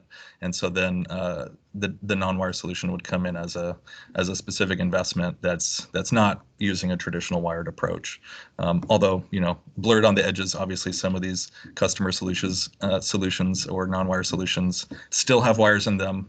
I'm not in love with like non-wire solutions as a final vocabulary, but it's got a lot of weight behind it, so I'm not going to go to bat and try to change that. So the location is another critical aspect of this, because it is very, very context specific. Putting a battery at the end of a feeder will have different voltage implications as whether you put it right outside of the substation. So depending on the problem, again, the location of the solution will be important to consider. These can be done on the transmission system, the sub-transmission system, the distribution system, or at a customer site. And so I think our focus will be distribution-sided and customer-sided solutions here, because transmission has kind of a different set of rules governing those processes that we have to maintain compliance with. And it's also just not part of the DSP. So, but there's potentially other jurisdictions, obviously, with Bonneville has some examples of transmission non-wire solutions that they're investigating. Next slide. So just a quick overview of different solution types. We really kind of see this as could encompass sort of a broad array of strategies to combine to form a non-wire solution. So on the right-hand side, we have some hexagons with different DER options, or even utility side options that could be combined, such as energy efficiency and flexible loads, but also things like conservation voltage reduction. And it could span, an action that is taken or encompass more of a strategy or a program. And we also just wanted to highlight, it could be achieved through policy or technology, although those would likely be, more complementary or I guess means to the end of effectuating the deferral of the traditional investment. So the non-wire solutions can include any of these actions, strategies, or programs, as I just listed, that meets the definition and solution requirements. That's kind of the critical piece. It wouldn't be enough to say you have a policy to have a time of use tariff or something, for example. That's a good indicator to customers to use energy at a different time, but by itself, unless we have estimates of how much exactly peak load relief we will get from that time of use tariff, and then we need a certain reliability to basically defer the traditional investment, we would most likely that would be just one component of a larger strategy that includes more active controls to make sure we can maintain the reliability of that system. There's a question in the chat for Angus. Would you like to answer that, Andy? Yeah, sure. Let me read through it. So what if a customer or group desires a non-wire solution that imposes a cost on the system? For example, a microgrid that increases reliability specifically for this group, isolates area from system outage. So the allocation of cost, I think, is a difficult question. I think early in 2005, some stakeholders brought that up and it was sort of tabled for later. And I think it's still very much probably on people's minds. I would say, as we're approaching this at PGE, we're definitely thinking how to develop new ways of either sizing equipment or sharing the benefits between customers and the grid, that might mean, like right now we have a microgrid example with a couple of different critical facilities that provide, community benefits. And so maintaining power during an outage, having a microgrid at that site is one way to reduce those customers' just discrete interruptions, but then also they're able to then continue providing benefits during emergencies to the community. So that's a recognized benefit. It's kind of qualitative. We don't have, I'd say, firm ways to quantify that and put it into our cost tests. And it doesn't necessarily get at the questions of cost allocation. I think those are probably, so as I guess I'll end with a vague answer on would DSP be able to accommodate that. I think it goes back to what Nick and Angela mentioned at the outset of these slides, which is cost allocation and recovery for things like non-wire solutions are open to, I think, proposals under the guidelines. And so we have, I think, probably in the future, after we file part 2, and in the run up to part 2, I think those conversations can progress and probably merit, some focus on them by themselves, because they're pretty large questions. And I hope that we can come back, Angus, if that didn't quite get to your question, but I want to move along on the slides here. And so non-wire solutions. Oh, go ahead. Sorry, let's keep it at this one moment. Okay, that's fine. So this is an example, just a diagram. Oh, shadow. I see it bouncing around on my screen. I don't know about everybody else. Sorry about that. Technical So difficulties. yeah, technical. Would you? Did I? While Okay. you guys are pulling that up, can I just say something to answer Angus's question just more directly? Is that yes, we are considering microgrids, but how that gets implemented and what type of solutions get included in non-wire solutions is something we still need to discuss. Yeah. What's on the slide that Andy just presented is a starting point for us to consider, but in our DER forecasting analysis, Andy did look at microgrids as a DER option, and so that is something we are considering.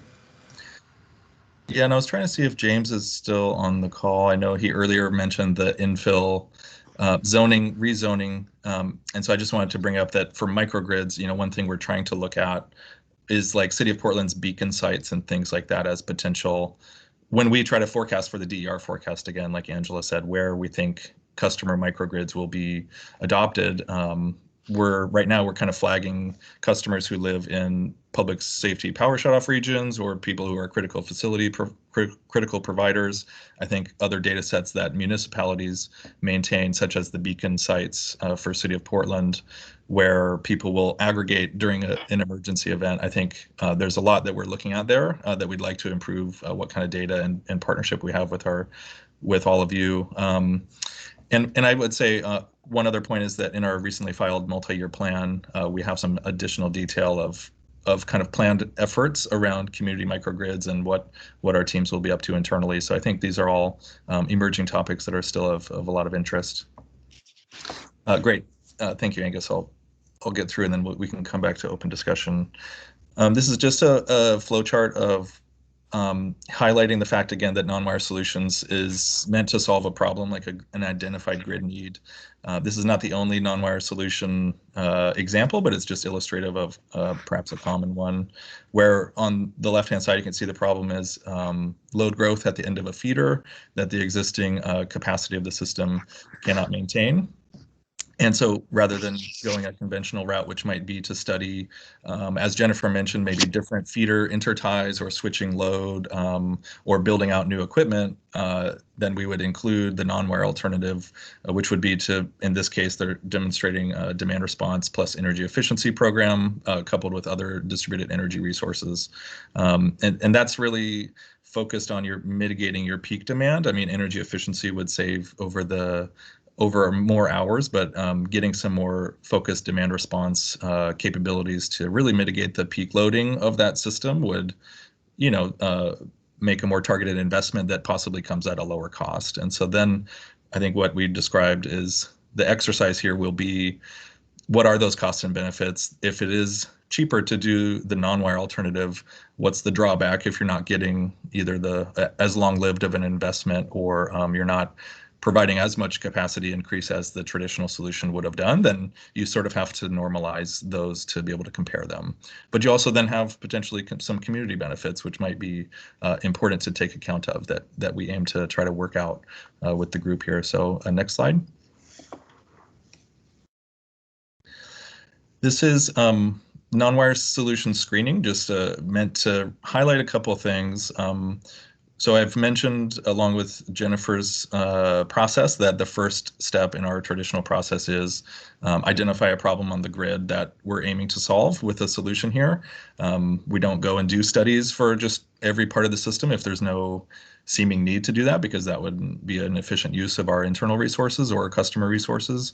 But we do, when we're thinking about non-wire solutions, think about it in these large buckets on the side, which is kind of aligning to grid needs, that's a key principle. Considering the lead time, as Jennifer mentioned, the constructability risk is kind of a factor, especially as we start doing things that are more novel, perhaps, than things we've, as an industry, as the utility industry has been doing for a much longer period.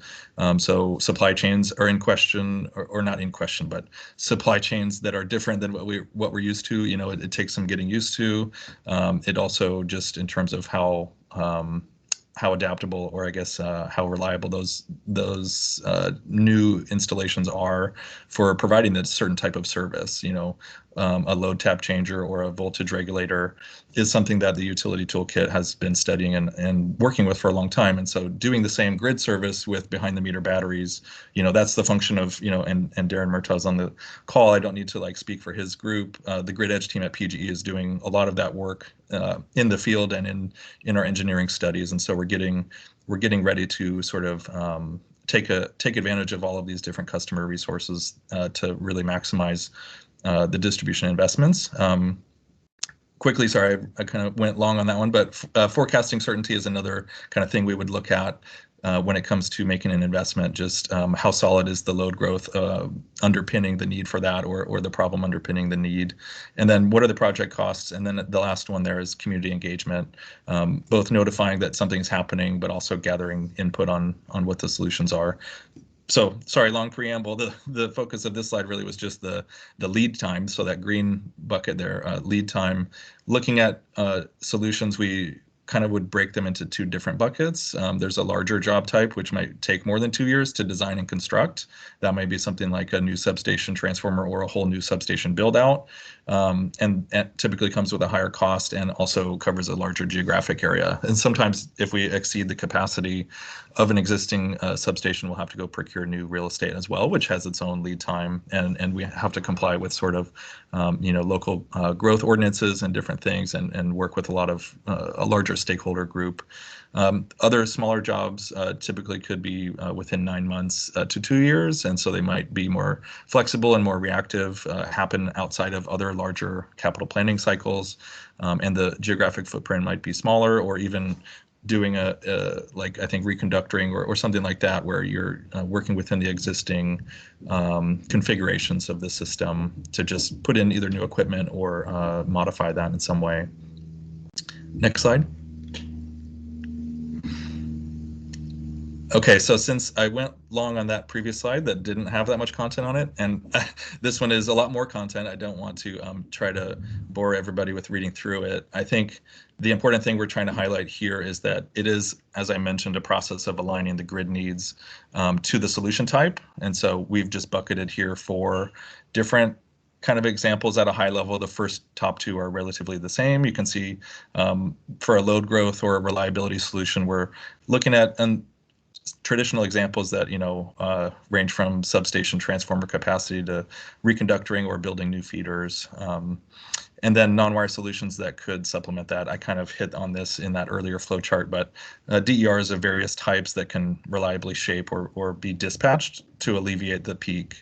And obviously not everything has to be dispatched. I mean, energy efficiency will help lower the requirements, but most likely having some visibility on there to effectuate a peak demand reduction would also add value.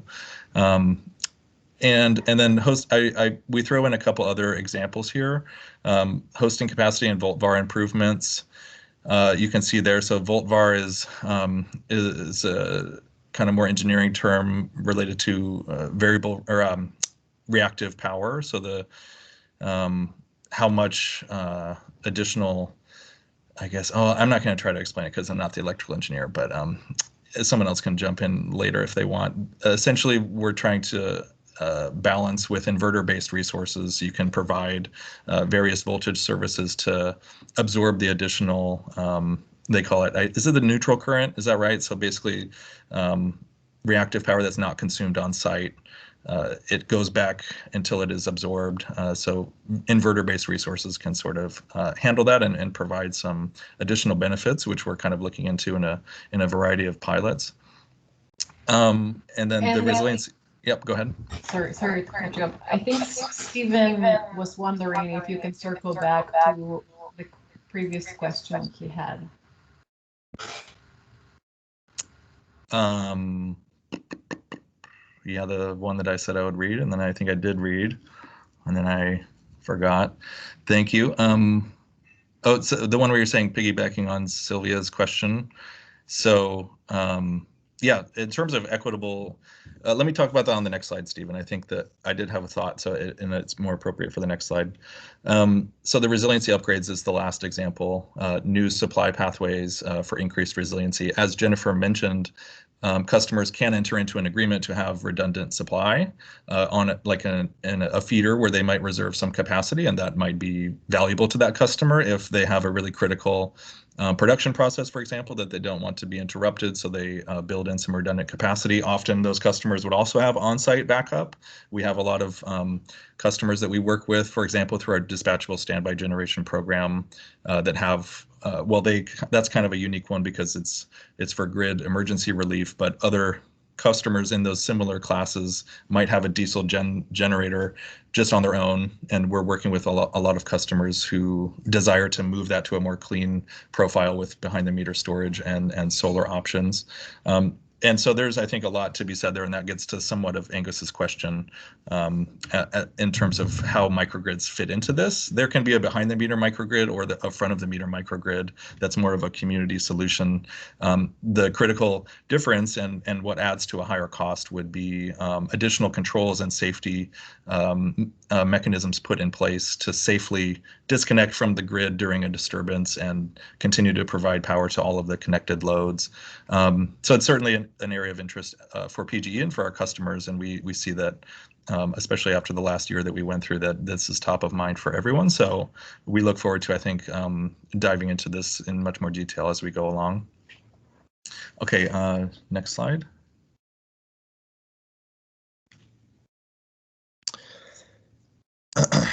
Okay, so Stephen, I lied. I think it's the next slide where I'll get to your question. Sorry.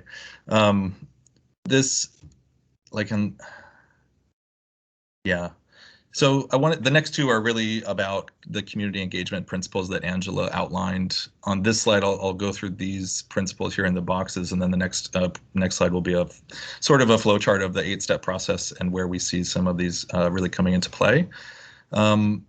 So on engagement side, I think we've been discussing throughout this process that we want to continue developing relationships and just increasing the channels that we have with community partners or advocates that traditionally have not been in the formal utility process, and now and for very different reasons. I think we're trying to learn from what we're hearing, what are the meaningful ways to engage that should be done and could be done. And we obviously have this working group, and Angela mentioned we'll have a little bit more tailored audience for different engagements around the non-wire proposals that we're investigating, because we do want them to be community driven and empowering those communities that we seek to highlight benefits, as we describe in our part 1, especially environmental justice communities. And so we will have a process to engage the wider group, and then also some deeper,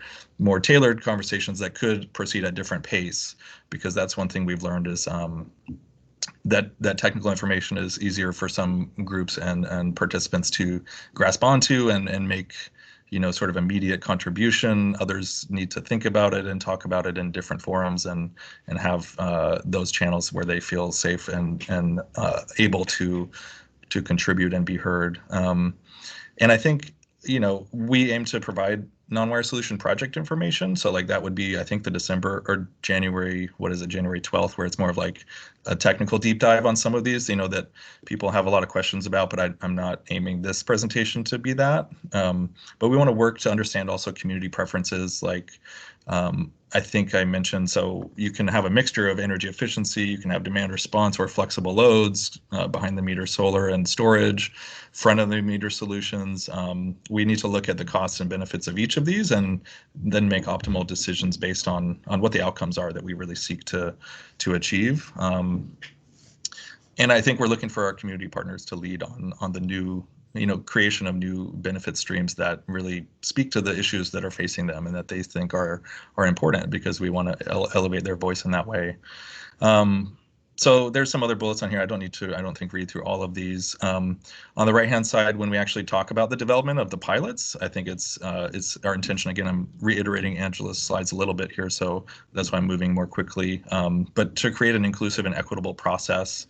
And actually, based on the conversation we had with Verde and IMT, with Jake, who's on the call, I believe, and staff was at that call as well. Angela briefly mentioned like sort of desire to bring kids into the fold and really get their picture. That was actually an interesting thing that I think we all coalesced around, which might be something like holding outreach at schools, because that's where communities might feel safest, or not safest, but at least a touch point that many people, obviously with children at least, deal with a neighborhood school. PGE has, for example, engaged with high school physics classes around the IRP, and I've been trying to promote the idea of doing the same thing for DSP, maybe not just with physics classes within the curriculum, but trying to engage families and others in the community to use those spaces that make sense for them, and at times that make sense for them. So maybe it's holding a nighttime workshop or something where childcare and food is provided or something like that. So we see that as kind of important. We're still learning what's the right balance of formal meetings and presentations and partner relationships, and then what's the need for informal arrangements. Next slide.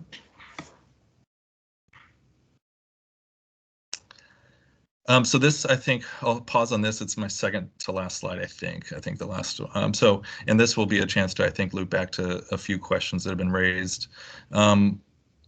So let me go through it, and then I'll see if that clarifies things. So we're really, these are the 8 steps in each of these arrows that Jennifer walked through. So I really just wanted to highlight these call outs where we see adding a community lens to this planning process. It hits on multiple points, as we'll see, and it has different, I guess, content at each level. But it's not that we're trying to say this is how now PGE will do it. It's just our early thinking, and we wanted to elicit some feedback here, or solicit, I guess. So shortly after the problem statement, like if we say, again, like we're trying to have a non-wire solution to mitigate an identified grid need, then shortly after defining the problem statement on the grid side, then we would look to incorporate, environmental justice data, or data about, communities that should go into the initial screening process. I think there's already a process that Jennifer described of taking account of, who lives in what region. We look at things like customers and urban growth boundaries and policies and whatnot. But we're looking to expand that list of data sources. And I believe, Nick, if I'm not mistaken, there was and maybe this is other PGE colleagues that could inform me on this, but after we met with Verde and IMT, that there was a discussion about holding some of these data and equity conversations to loop in at the state level. And I'm not sure if that progressed yet, but that is certainly something that was discussed and I think has some momentum behind it. And we saw from our filing of part 1 that a lot of people raised their hands whenever these type of topics came up. So like we know it's important and critical to treat it fairly and give it its time. So I think that will be something that we will incorporate as soon and as it's ready, and we'll look to sort of best practices amongst what our communities are saying there. And then as we go further along to analysis, it might be that now we're incorporating the DER forecast in across our service area. And as Angela mentioned during the update for part 2, that will be now at the locational granular level. And we're aiming to include either through the GreenLink tool or other means, aiming to incorporate these equity layers to really say, because DER availability might be predicated by things such as what is the housing stock, what is the age of equipment in certain areas, and does that break along income or race lines and things like that, which we know to a certain extent it does. And the question is where to find the most reliable data sources, and then once you know about it, like what are you going to do with it? So I think that is something we've heard from our partners, and that we seek to incorporate in those analyses explicitly. But it will take some defining, I think. And that's really what I guess the next bucket is, which is to incorporate those non-energy benefits. That's the NEB acronym, or community metrics. I think, I believe it's in the UM 2005 docket. similar to the earlier question about where the comments were posted, but so IMT and Verde submitted some really thoughtful comments, which included a recommendation for investigating, a community benefits test or things like that. So we're open to looking at that and having a robust and transparent conversation about the varying trade-offs and benefits and risks that come with different non-wire solutions here. Recognizing things that have been brought up and that are also particular to, like, for example, House Bill 2021 is local employment impacts and things like that. And so there's ways that we could work to elaborate on with a given non-wire solution strategy or a given DER investment, what are the local economic impacts, for example, associated with weatherizing a house or installing excuse me, a grid efficient interactive water heater or something like that. If you put a control on something, someone has to go out there. You have to pay somebody to go out to a home and install a piece of equipment. And so currently we take account of that when we run our programs. And in the future, I think, and this is to your point a little bit, Stephen, as we're going forward, we'd like to start incorporating the equity lens towards where those investment dollars are going and how we should be treating those different impacts from each perspective. And so just to dwell on it, since I brought it up, I think your comment was, is PGE exploring how to equitably leverage flexible loads and to compensate customers that own these type of assets when they provide distribution system relief? And so the answer in a short form is yes, we are exploring that, I think. And that's to my earlier point. So we have, for example, a multifamily flexible load program with water heaters. So renters who tend to live in multifamily tend to be of lower income. It's not always true. You have differences in the housing stock and affordability of housing. And so I think one thing we're trying to do now is figure out, are there strategies we can take to increase the participation of groups where the additional incentive for allowing their water heater to be controlled for purposes of grid relief could really improve either affordability of that housing, or if it doesn't flow to the tenant directly, then perhaps to the owner of that housing, which could make it more affordable. Things like that are very important, and we're trying to take a hard look at. I would just say also that it would be great if every PGE customer had a hot water heater that could provide system relief. I think we, first of all, have a number of gas water heaters, but we also have electric water heaters that are not capable, based on their current configurations, to communicate with the grid, So I think, but if we were to go out and retrofit those with switches, which is sometimes what we do, we put a communication module and a switch to basically turn on and off a water heater. Again, that would come with a contractor who's trained and can go out and install that, which costs money, but is also a benefit for depending on who's receiving the contract. And other times you might go and retrofit a whole water heater. And so we've, along with Energy Trust, we've partnered with Community Energy Project to pilot some community trainings where people get training to go and install things like heat pump water heaters.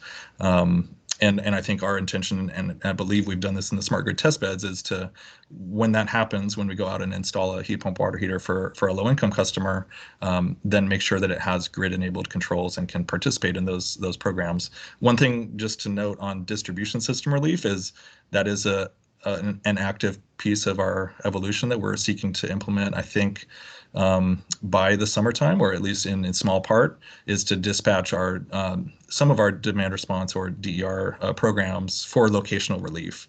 And I think we're doing that first with batteries, and I think we will migrate to then for all of our other resources like thermostats and water heaters and our energy partner program, which is large commercial and industrial. We're aiming right now to sort of visualize where those sit on the system, which substations that's what the DER forecast will provide for us. And then we're also working internally to operationalize how do we call them based on the peak loads on different feeders, because that's not something we have done systematically yet, but is something that's on our roadmap. Okay, a lot of words there. Last bucket is as we just, I meant last bucket on the thing. So as we get from then studying the benefits and risks, and we incorporate these new community metrics and things like that, as we get towards recommendation, I guess I threw in community needs assessment, like conducting an actual community needs assessment. so this would be like, I guess, in the sense that if we go through this whole process and say we have a project that looks like it will be beneficial, and we propose it to the commission, and or in this process or just as our standalone process, and we choose a substation, and we have, you know, a mixture of programs and tactics to go and alleviate that grid constraint.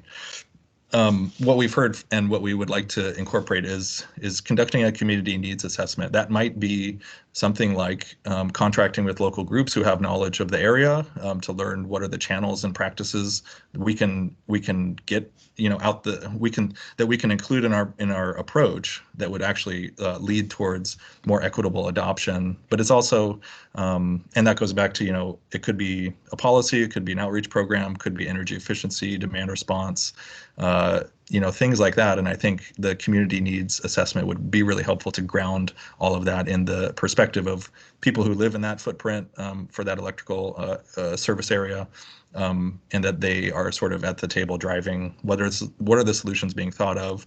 But things like knowing what the building stock is and what's the equipment, you know, efficiency levels in that region is also very valuable, and information that I think is currently it's being developed and valued within the energy kind of industry broadly. And I think what comes to mind is kind of like the Portland Clean Energy Fund, those type of like workforce development things. There's a lot of opportunity to gather more localized knowledge of the building stock and exactly how much energy is being demanded by what equipment types for different customer segments, because that really ties into then what are the solutions that you're going to offer, and how could they change then that energy signature or profile.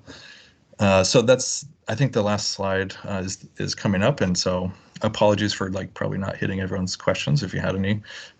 This is something I'll just leave up and really kind of is a summary of what I've discussed, but maybe include some new thoughts as well. But I think going from right to left or left to right, you know, resource contribution, that's kind of a key part of any NWS development as we see it. We kind of need to determine, you know, which resources or solution types can provide different benefits to meet the need. And then the resource supply curve is sort of each of those, we kind of need to line them up and figure out how they contribute to the relief in terms of both capacity and then also energy contributions, and over a specified time period. And then, as Jennifer mentioned, we use SIME currently and are thinking for the 2 pilots and for just you know, vetting the solutions here. We will use that to integrate the DER solutions with our traditional wired solutions, and then perhaps also look at some hybrid approaches. Some solution approaches that we're thinking, obviously, we would look at existing and new potential PGE and energy trust or third-party programs. And then also a partnership or hybrid approach is likely a viable solution. And then potentially going through RFP, if that would probably be, I think that's called out maybe more on the later stages of the evolution on the UM 2005 guidelines for this section, but it's something that we would consider as well. And then the cost benefit analyses, I do want to give a shout out back to what Angela mentioned, asking about, are we taking, let me get the question exactly, but I think we would aim to incorporate community benefits into this, and I actually wanted to, so you can read through, I mean, some of these on here, like life cycle cost of ownership, the benefit cost ratio, and looking at risk and also customer impacts. Those are kind of traditional, I'd say, within the benefit cost ratio is where we would include things like new community benefits if those come to be agreed upon, and we want to advance those within this process. I would say, and this is my last point, in our multi-year plan and also the DSP that we filed, we make reference to the National Standard Practice Manual and how PGE is undertaking some efforts to improve our tools and our modeling for how to capture the full cost and benefits of DERs and how they contribute to different grid services and also can provide customer and societal benefits. And we do have an offer, and I would love to, it's not final yet, but we have an offer from the National Standard Practice, or the authors of that manual, specifically the E for the Future group, which I believe for anybody who attended the TE investment framework, they were one of the speakers who came in alongside a few other consultants to just give an overview for transportation electrification. They've offered kindly with some support from Lawrence Berkeley National Lab. They have some technical assistance monies, and I'm trying to basically bring them into this process, and at perhaps one of those future dates where we kind of go through their offering to sort of lead us through a structured kind of conversation and provide examples from other jurisdictions. So that's something that's really, I think, beneficial. And they're really also looking at similar things about energy equity and how to really develop a best practice for bringing in these new benefit streams. And so I'll leave it at that. I'm getting the red flashing light. Yeah. It's like, did I nail it right at the, was that my exact time? Come on. Yeah, well, let me jump here. I think we have a question from Angela, and like our intention of our meeting has been to have this dialogue, so we don't want to cut it short. So I think that let's give it time to answer this question that Angela is about to ask. And I would love to ask for permission, I guess, to the whole room to skip break, just like in lieu that we're having such a great time with this open conversation and we don't want to cut it short. So can I get a thumbs up? Maybe I'm imposing on this imposition on we will not have a break and then we will carry on. Yeah. Okay, I got one thumbs up, another one. Appreciate it. Thank you guys for being flexible. Okay, so Angela, please voice your question to Andy. Thanks, Shadia. And I'm a little concerned about what qualifies as a good time for you. So sorry about my voice. I have a head cold, so it's like Marge Simpson asking a question here. I would be remiss if I didn't bring up our concern about PGE using the resource value of solar in their cost effectiveness tool. I'll bring this up more in our workshop on Friday, but that, Oregon's RVOS is much lower than almost any other state, if not all other states, and doesn't take many community benefits, grid benefits into consideration. And so OCS strongly opposes using RVOS in any cost effectiveness or cost benefit analysis or cost benefit ratio or life cycle costs, any analysis, because it's very inaccurate and out of line with how solar is valued everywhere else in the country.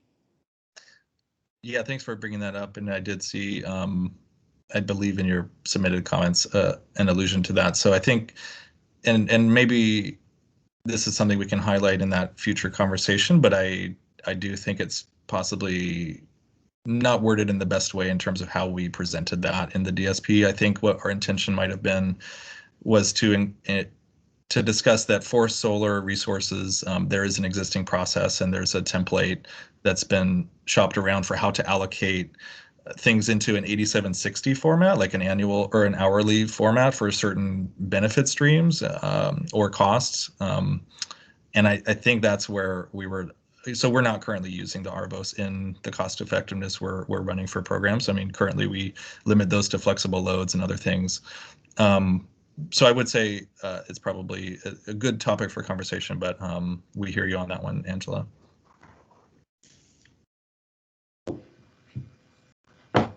Angela, does that help?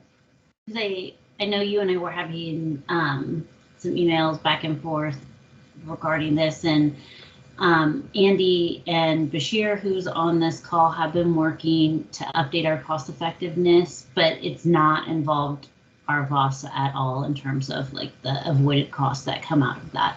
Right now, our avoided costs that we do use for cost effectiveness for customer programs is what comes out of our IRP. Andy, is that correct? And aligns pretty closely with, I think we're also using the avoided costs that come out of energy efficiency docket that the PUC has. Yeah, and I would say we focus, like I mentioned, we focus the tool advancement of how cost effectiveness is modeled for tailored to flexible loads and demand response. and so I think the intention was to have it be a tool that's flexible enough to incorporate other DER types, including transportation, electrification, and distributed solar and storage. But we focused at the first pass at covering flexible loads, which was the immediate need. And so I think it's definitely open to, I think, conversations as we run into the DSP Part 2 filing. I know there's a lot of questions we will be answering about how does the DER forecast really align with identified system constraints and solution identification and all of these things, which I think, if I'm hearing you, Angela, it's meaning, that's contextualizing it in a much different landscape, and it's now got the benefit of time since the ARVOS proceedings and filings have happened, where I think there's different thinking that's occurring about how to maximize grid value for different outcomes. And so I think we're in alignment on that one. And sorry if our presentment of that information in the DSP Part 1 was confusing or misleading in that fashion. I think that's something we have to own, that it probably didn't reflect our current thinking. Well, that's good to hear. This is such a major concern to OSEA that I probably won't feel comfortable until I see the actual data that you're using and how you're using pieces of ARVOS. I'm still sort of unclear about what exactly your cost effectiveness tool is using. And so I'm hoping I can learn more about all the specifics and nitty-gritty details of that tool and how it's used and how you're thinking about changing it. Yeah, and Angela, I will say today our cost effectiveness tool uses the California Standard Practice Manual for demand response, and then and that's goes under the total resource cost test, which has very set assumptions on how you calculate cost and benefits. And so that process hasn't changed. We're just looking at adding in new societal and customer benefits there. And then for looking at new resources, I think that's what Andy was getting at before. We're trying to make the tool more robust so we can stack on different DERs like solar, EVs, and start to look at those within our model as well. And we haven't come up with any sort of cost effectiveness framework for that today. Is that safe to say, Andy? We are working on that, but we haven't proposed anything, and we still need to work with our partners on that. So we're not using ARVOS at all for that process. That's right, yeah. So what we could do, I think, Angela, to your point, Shadia, can we put it on the schedule to ask finance to come in and talk about how we do cost effectiveness? Bashir, put him on the schedule for next month to talk about how his work and how he's looking at non-energy impacts, customer and societal benefits, and the work that he's doing there. And then, so Angela, we'll start that process in January and share out our work there, which is kind of limited in scope, but we'll be able to share our existing process at least. Thank you. And then should I say something, Andy, for this cost benefit analysis here, is it safe to say that we might have multiple approaches for how we look at whether something's cost effective, depending on how that resource is used? So if we decide to have a rooftop solar, a low income rooftop solar program, we might have a set of costs and benefits that are specific to that. If we decide to have a rooftop solar program for non-wires, that might look different than how we look at programs. Is right now you're kind of thinking through use case, how we might look at all of these different resources depending on how they're used? Yeah, I would say one thing to keep in mind is that we'll be, for the non-wire solutions pilots, we'll be looking at costs and benefits for a variety of existing things. And so that includes, Energy Trust's rooftop solar incentives. And so we wouldn't necessarily be saying that's cost effective or not. That's not our purview under current arrangements. And so what we would be doing is looking at the costs, system costs, so we can allocate, a total societal perspective or what might be akin to a total resource cost test perspective, amongst other perspectives like the RIM test, which measures impacts to other ratepayers from those investments. So we would look at a variety of tests, but it would be from the perspective of you're avoiding a discrete distribution investment that is known versus using the system average. And so that would, I think, play into it, which would be in this region, you might then say, solar is more or less contributing to system relief. As we earlier discussed, like if there's daytime minimum load issues and that's the problem we're solving for, adding more rooftop solar without any other mitigating circumstances like battery storage or other ways to shape that output, it would be actually contributing to the problem versus the solution. So I think it's pretty context specific. And then there's but there's questions around how does that all package itself together, which is, I think, for the non-wire solutions process, what we're still trying to work out, and I think would be a good topic to sort of to dive into in a discrete fashion, for an upcoming workshop or a couple of workshops. But without, I think there's a certain focus, like Nick indicated, about these are proposals and there's ways to meet the guidelines, and then we don't want to overdo it but we do want to get clear on what are the lessons we need to learn, what are the things that are still unknown or still up for debate, and then really just put those out in the open and make sure that our pilots speak to those and try to answer them the best we can. Well, thank you, Andy. Yeah, All right, and I did see Angus had a part 2 clarifying that, and so I think the question there, I just wanted to touch on quickly, would PGE catalog of customer options include actions that both raise and lower system costs, and having both available? So basically balancing it is what I take it, like some actions. Oh, go ahead, Angus, if you want to clarify. I was going to try. You can hear me. Yeah, I will make this even simpler and shorter. This is to some extent just me beating a drum that I have beat in prior sessions, which is that there is a natural tendency for both PGE and the PUC to look at this from the utilities perspective. How does a non-wire solution address a utility problem or utility need?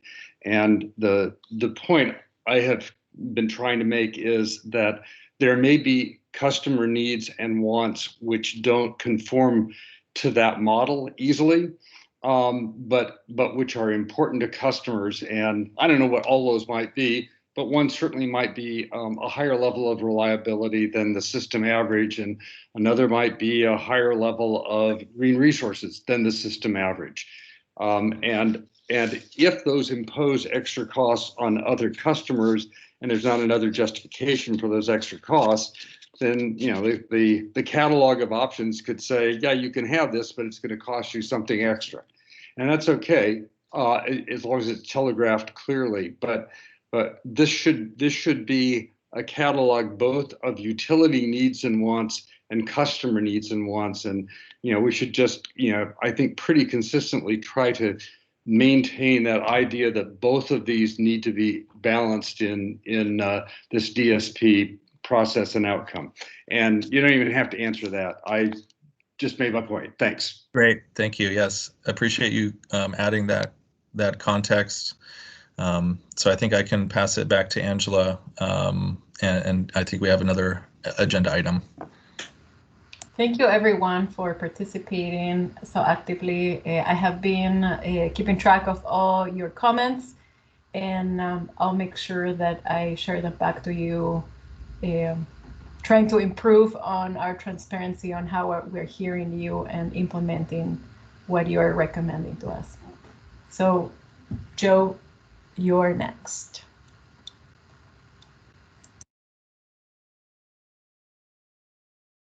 I think you're muted, Joe. I'm totally muted.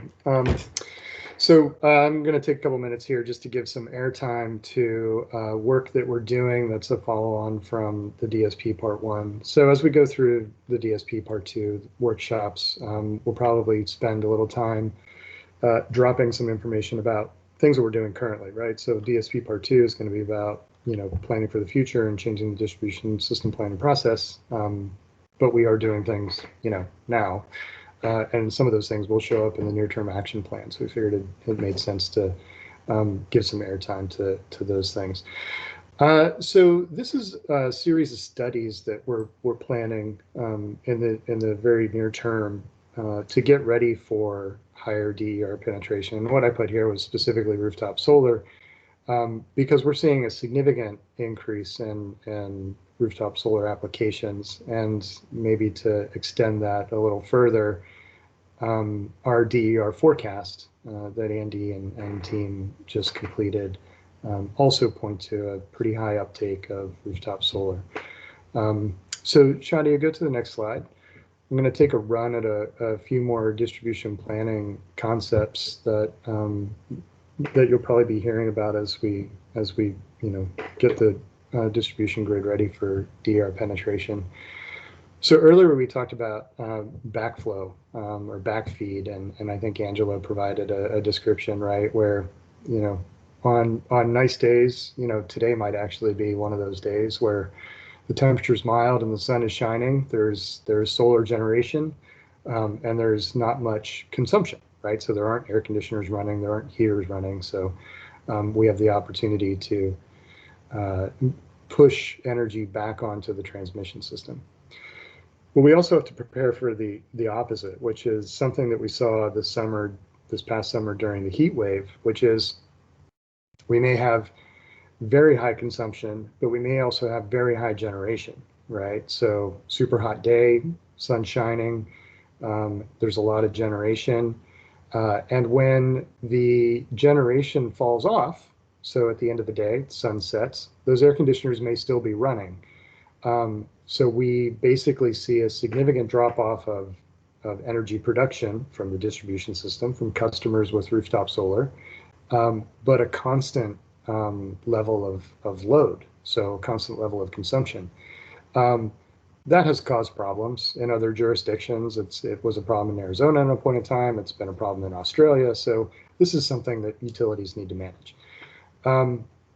So basically what we need to know how much generation is being produced so that we can anticipate on days like that, where there might be a significant drop off of generation, but constant consumption. We need to know how much generation that is so that we can prepare to ramp up other generation sources. Right now, we don't require the installation of monitoring devices for rooftop solar installations, so we can't really tell how much generation is being produced at any point in time. So one of the things that we're pursuing is what we call disaggregation, right? So there are signatures that are basically put off, like a thumbprint, for different distributed energy resource devices like rooftop solar or even a water heater or an air conditioner. Like these things have a signature on the electrical system that we can detect.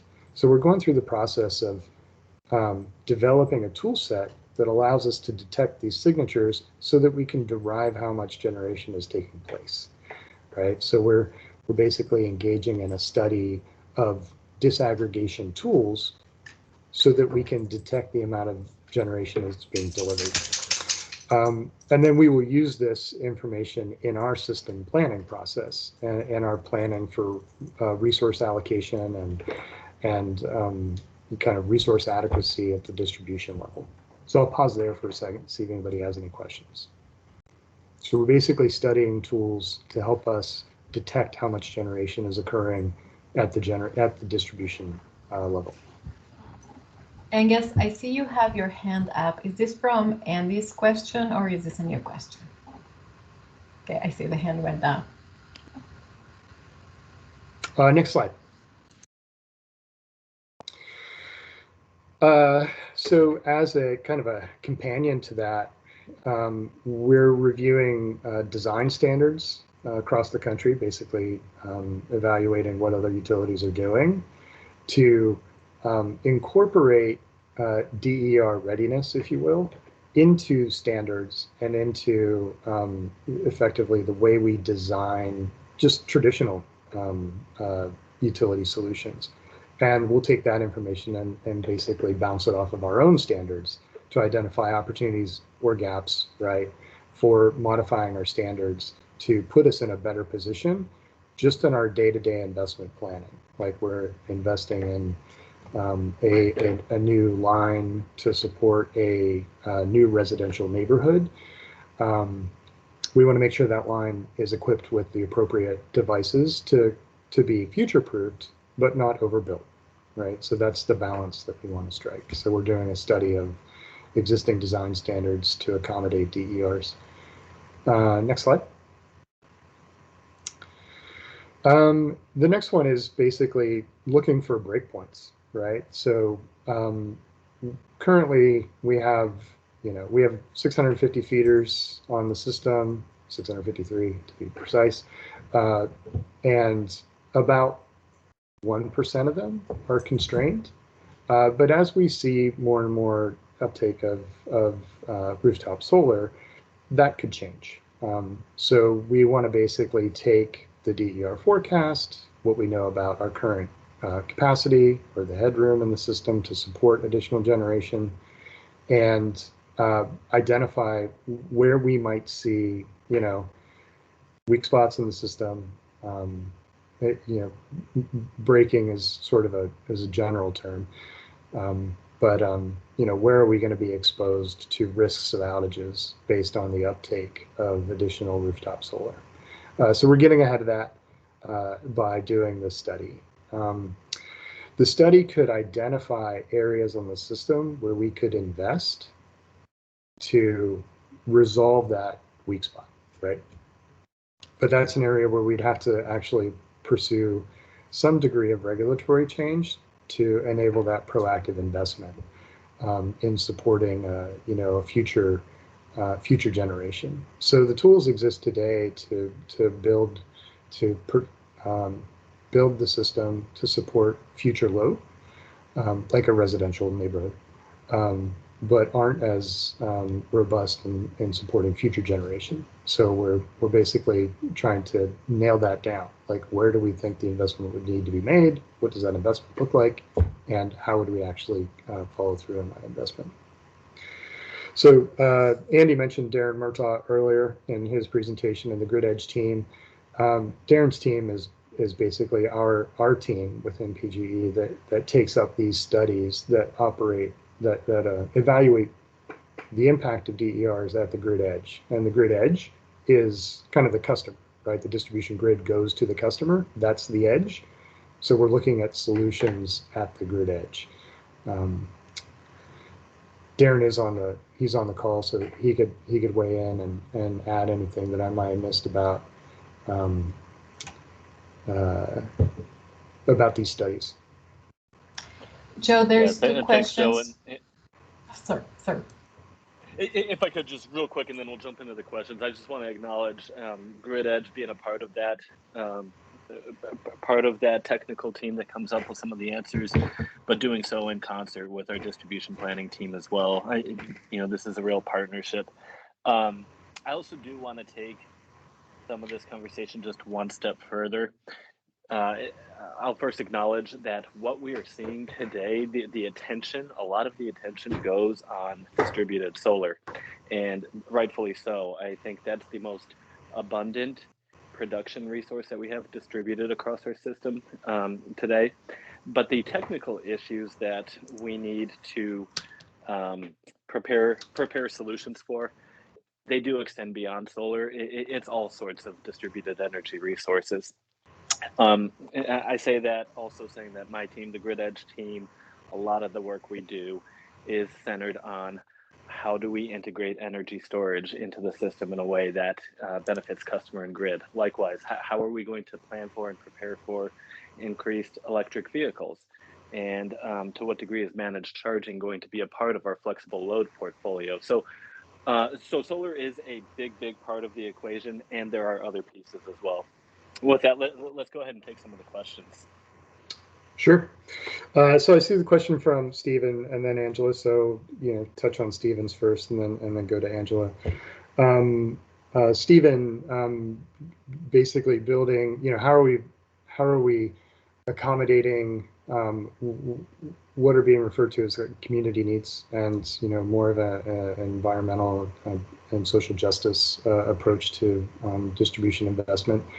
I think Andy touched on this a little bit in the non-Meyer solution discussion, and Angela in the discussion before that. But we're basically, and I think Jen Latu also mentioned the actions we're taking internally to kind of build our own organizational structure to engage communities, right, and identify those needs, and then work on solutions that address those needs.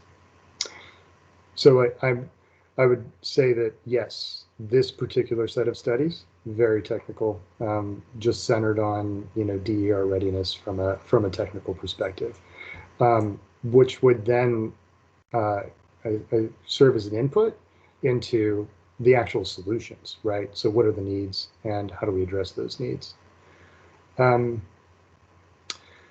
Angela, focusing on future problems versus current problems. So I would offer that the current, what I noted as sort of investing to support generation in a proactive way is a challenge we faced for a while, right? So I think that's the work that we were hoping to do in UM 2111, is talk about how do we actually take that on.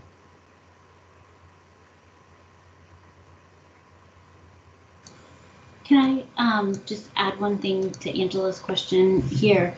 So I do think that we'll want to have a conversation through our non-water solution about our existing challenges that we have, and possibly even identify a non-water solution for some of those projects we currently have in our, I don't know, pipeline, I guess is for lack of a better word. And then think through how we might be working through future problems. And I think one of those, the options kind of like current analysis would include the limited generation feeders as well. So those areas that we have constraints, are there ways that we can solve that with non-water solutions or some other possible pilot project in those areas? Yeah, I'm still pretty confused about why the current problem is being punted, is what it feels like. I think the capacity docket will give us valuable information, but the issue still exists. We know what solutions are out there, and I don't understand why PGE doesn't have in your current plan a faster timeline for dealing with current problems. I mean, there's no reason why the residents of Salem have to put up with limited feeders for the next 5 years. It doesn't make any sense to me. Obviously, I'm happy that PGE is going to be more proactive about anticipating DERs, but what about the current customers that you're leaving behind? Yeah, Angela, you had noted that in the comments that you submitted to us, and I will say that I did reach out to the team that's been working on that. As you probably have noticed, I haven't been as involved in the docket UM 21 or UM 2099, but did reach out to them, and we have a meeting today to talk about options. So just know that the concerns that you voiced are being put forth to that team, and they are looking at possible options. And I'll be meeting with them and hopefully have more information on that to share with you after we meet with them tomorrow, or today, sorry.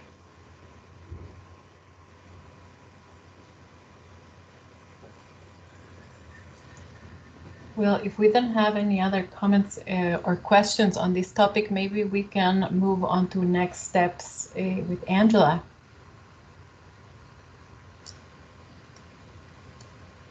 I think that we're ready. Angela, please. Can you, thank you. So one of the things that we wanted to put forth here are some draft agenda topics for the next 3 months. We did this in the part 1 of our DSP, just kind of to frame up what are the different things that we think we should be having deeper discussions on. So for January, we just want to give some general updates on where we are with our DSP part 2. We'll want to share out how we are planning to do locational forecasting for the DER forecasting adoption requirement. We're going to come back and continue to talk about non-water solution. And then we do hope to put forth somewhat of a outline of community engagement and give an update there. And then finally, we'll add cost effectiveness based on this conversation today. I think that that was the only, and we'll also probably want to follow up, Angela, to your point about, you know, hosting capacity and UM 2099. We can include an update on that in the meeting as well. I do feel like based on this conversation, there was kind of a variety of just the topics around non-wire solutions that were everything from technical to more like how do we actually implement this with communities, and it might be worth us carving out a bigger chunk of time for non-wire solution in January. But if I missed anything based on this conversation that we'd like to add to January's agenda, please let us know. Drop it in the chat. Feel free to raise your hand. For February and March, we're going to have a similar type of agenda, but where we continue to build on the topics that we are going to be presenting in January. And we'll let the meeting from January inform what are the specific things that we'll want to touch on for forecasting or interconnection and community engagement. But I do want to point out that we have this grid and future needs identification process.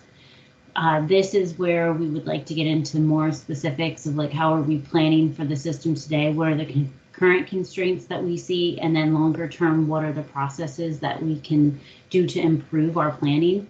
So we do see, you know, the process that we have today being we need to update that or enhance it. And so we'll have some ad hoc work that we do to get to part 2 requirements, but then we want to have a longer term roadmap of how we would evolve distribution system planning and grid modeling. So keep your eye out for specifics around that work.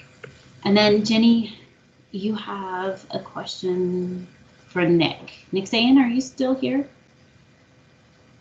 I am. Thanks, Angela.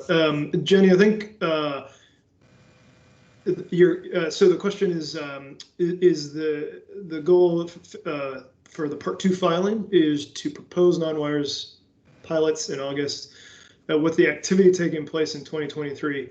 I think that's logical. I think that it depends a little. A utility may have a pilot that's ready to go by the end of 2022. There might be another pilot that's not ready to go until, you know, June 2023, until there's for some mitigating circumstance. So I think it's pretty proposal specific and would depend on each of those. But yeah, the general assumption is that those would get looked at in the August filing and then move forward thereafter.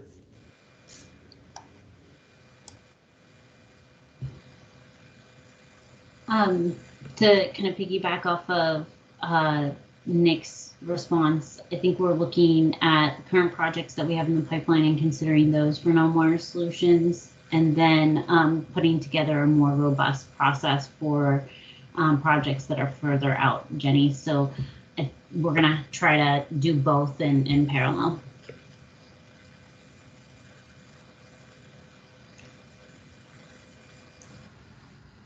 Any other questions? Hey, Angela, this is Nick again. At the risk of asking a question at 12:02, I would just throw out, it's a question I had earlier that I had failed to capture when Jennifer was talking earlier, but I guess I thought about it, and then Angela Crowley-Cook's question sort of prompted this, which is like, when Jennifer's team is going through their process, I think I heard that, you know, there's portions of not 100% of the distribution system is analyzed every year, right? In part because something might have been upgraded last year, and so we don't need to look at it for perhaps 10 years, et cetera, et cetera. There's reasons for that. I guess my question is, it might be helpful for stakeholders to understand I think this has been noted, and maybe I need to review, filings and comments and stuff like that to refresh on the most recent discussion, but kind of how much of the system is reviewed when, and so when it might have a, so a third of the system is fine. We just looked at it. We don't need to say more. A third of the system we reviewed because it might have an issue and it turns out it's okay. And a third of the system needs some work. I'm using really simple numbers to illustrate the point. How that gets captured and documented would be perhaps useful to have a heads up for folks. I'm thinking specifically with respect to Angela Cook's question about, those limited generation feeders, how those might get addressed in the August filing. I guess what we would expect to potentially see about them or not see about them. So anyway, that's not a specific question, I guess, but just a nugget perhaps for consideration. And I don't know that it merits discussion in January. I don't know how timely it is, but perhaps something just to consider. I think it's a great ad for January. Can we put it down? In our last meeting, we tried to, we kind of at a high level talked about how we make investment decisions through, we have a capital review process for our projects. And so we could share that out at a high level. But I think it would be worthwhile for us to sit down and talk about how we make investments and how those decisions are made. I will let Derek correct me if I'm wrong here, but I would say that in terms of documenting our distribution system process, we did provide some of the details in our DSP, but I think a lot of what we're looking or what we're going to be required to document in the DSP is going to be new content. So we'll be creating that as we go. Not to say we don't have a process, just to say maybe that it's not documented in the way that the requirements are laid out. Does that make sense? It makes sense to me, yes, thanks. So can we put that on the agenda as well, Shadia? Okay. I am quickly typing all this, so I'm hoping I was able to capture all these great comments, adding more to our agenda. So maybe as a recommendation, we might need to consolidate a couple things, or we should meet for 6 hours. So we need to figure out a nice balance so we can have depth on a handful of topics and not to go super shallow on 8 cram topics. So we will think about what would be the best way to answer to what you in this room have recommended us that you would like to hear. And when we send you the link of the video of this meeting and the slide deck, you will also have the agenda for our January meeting.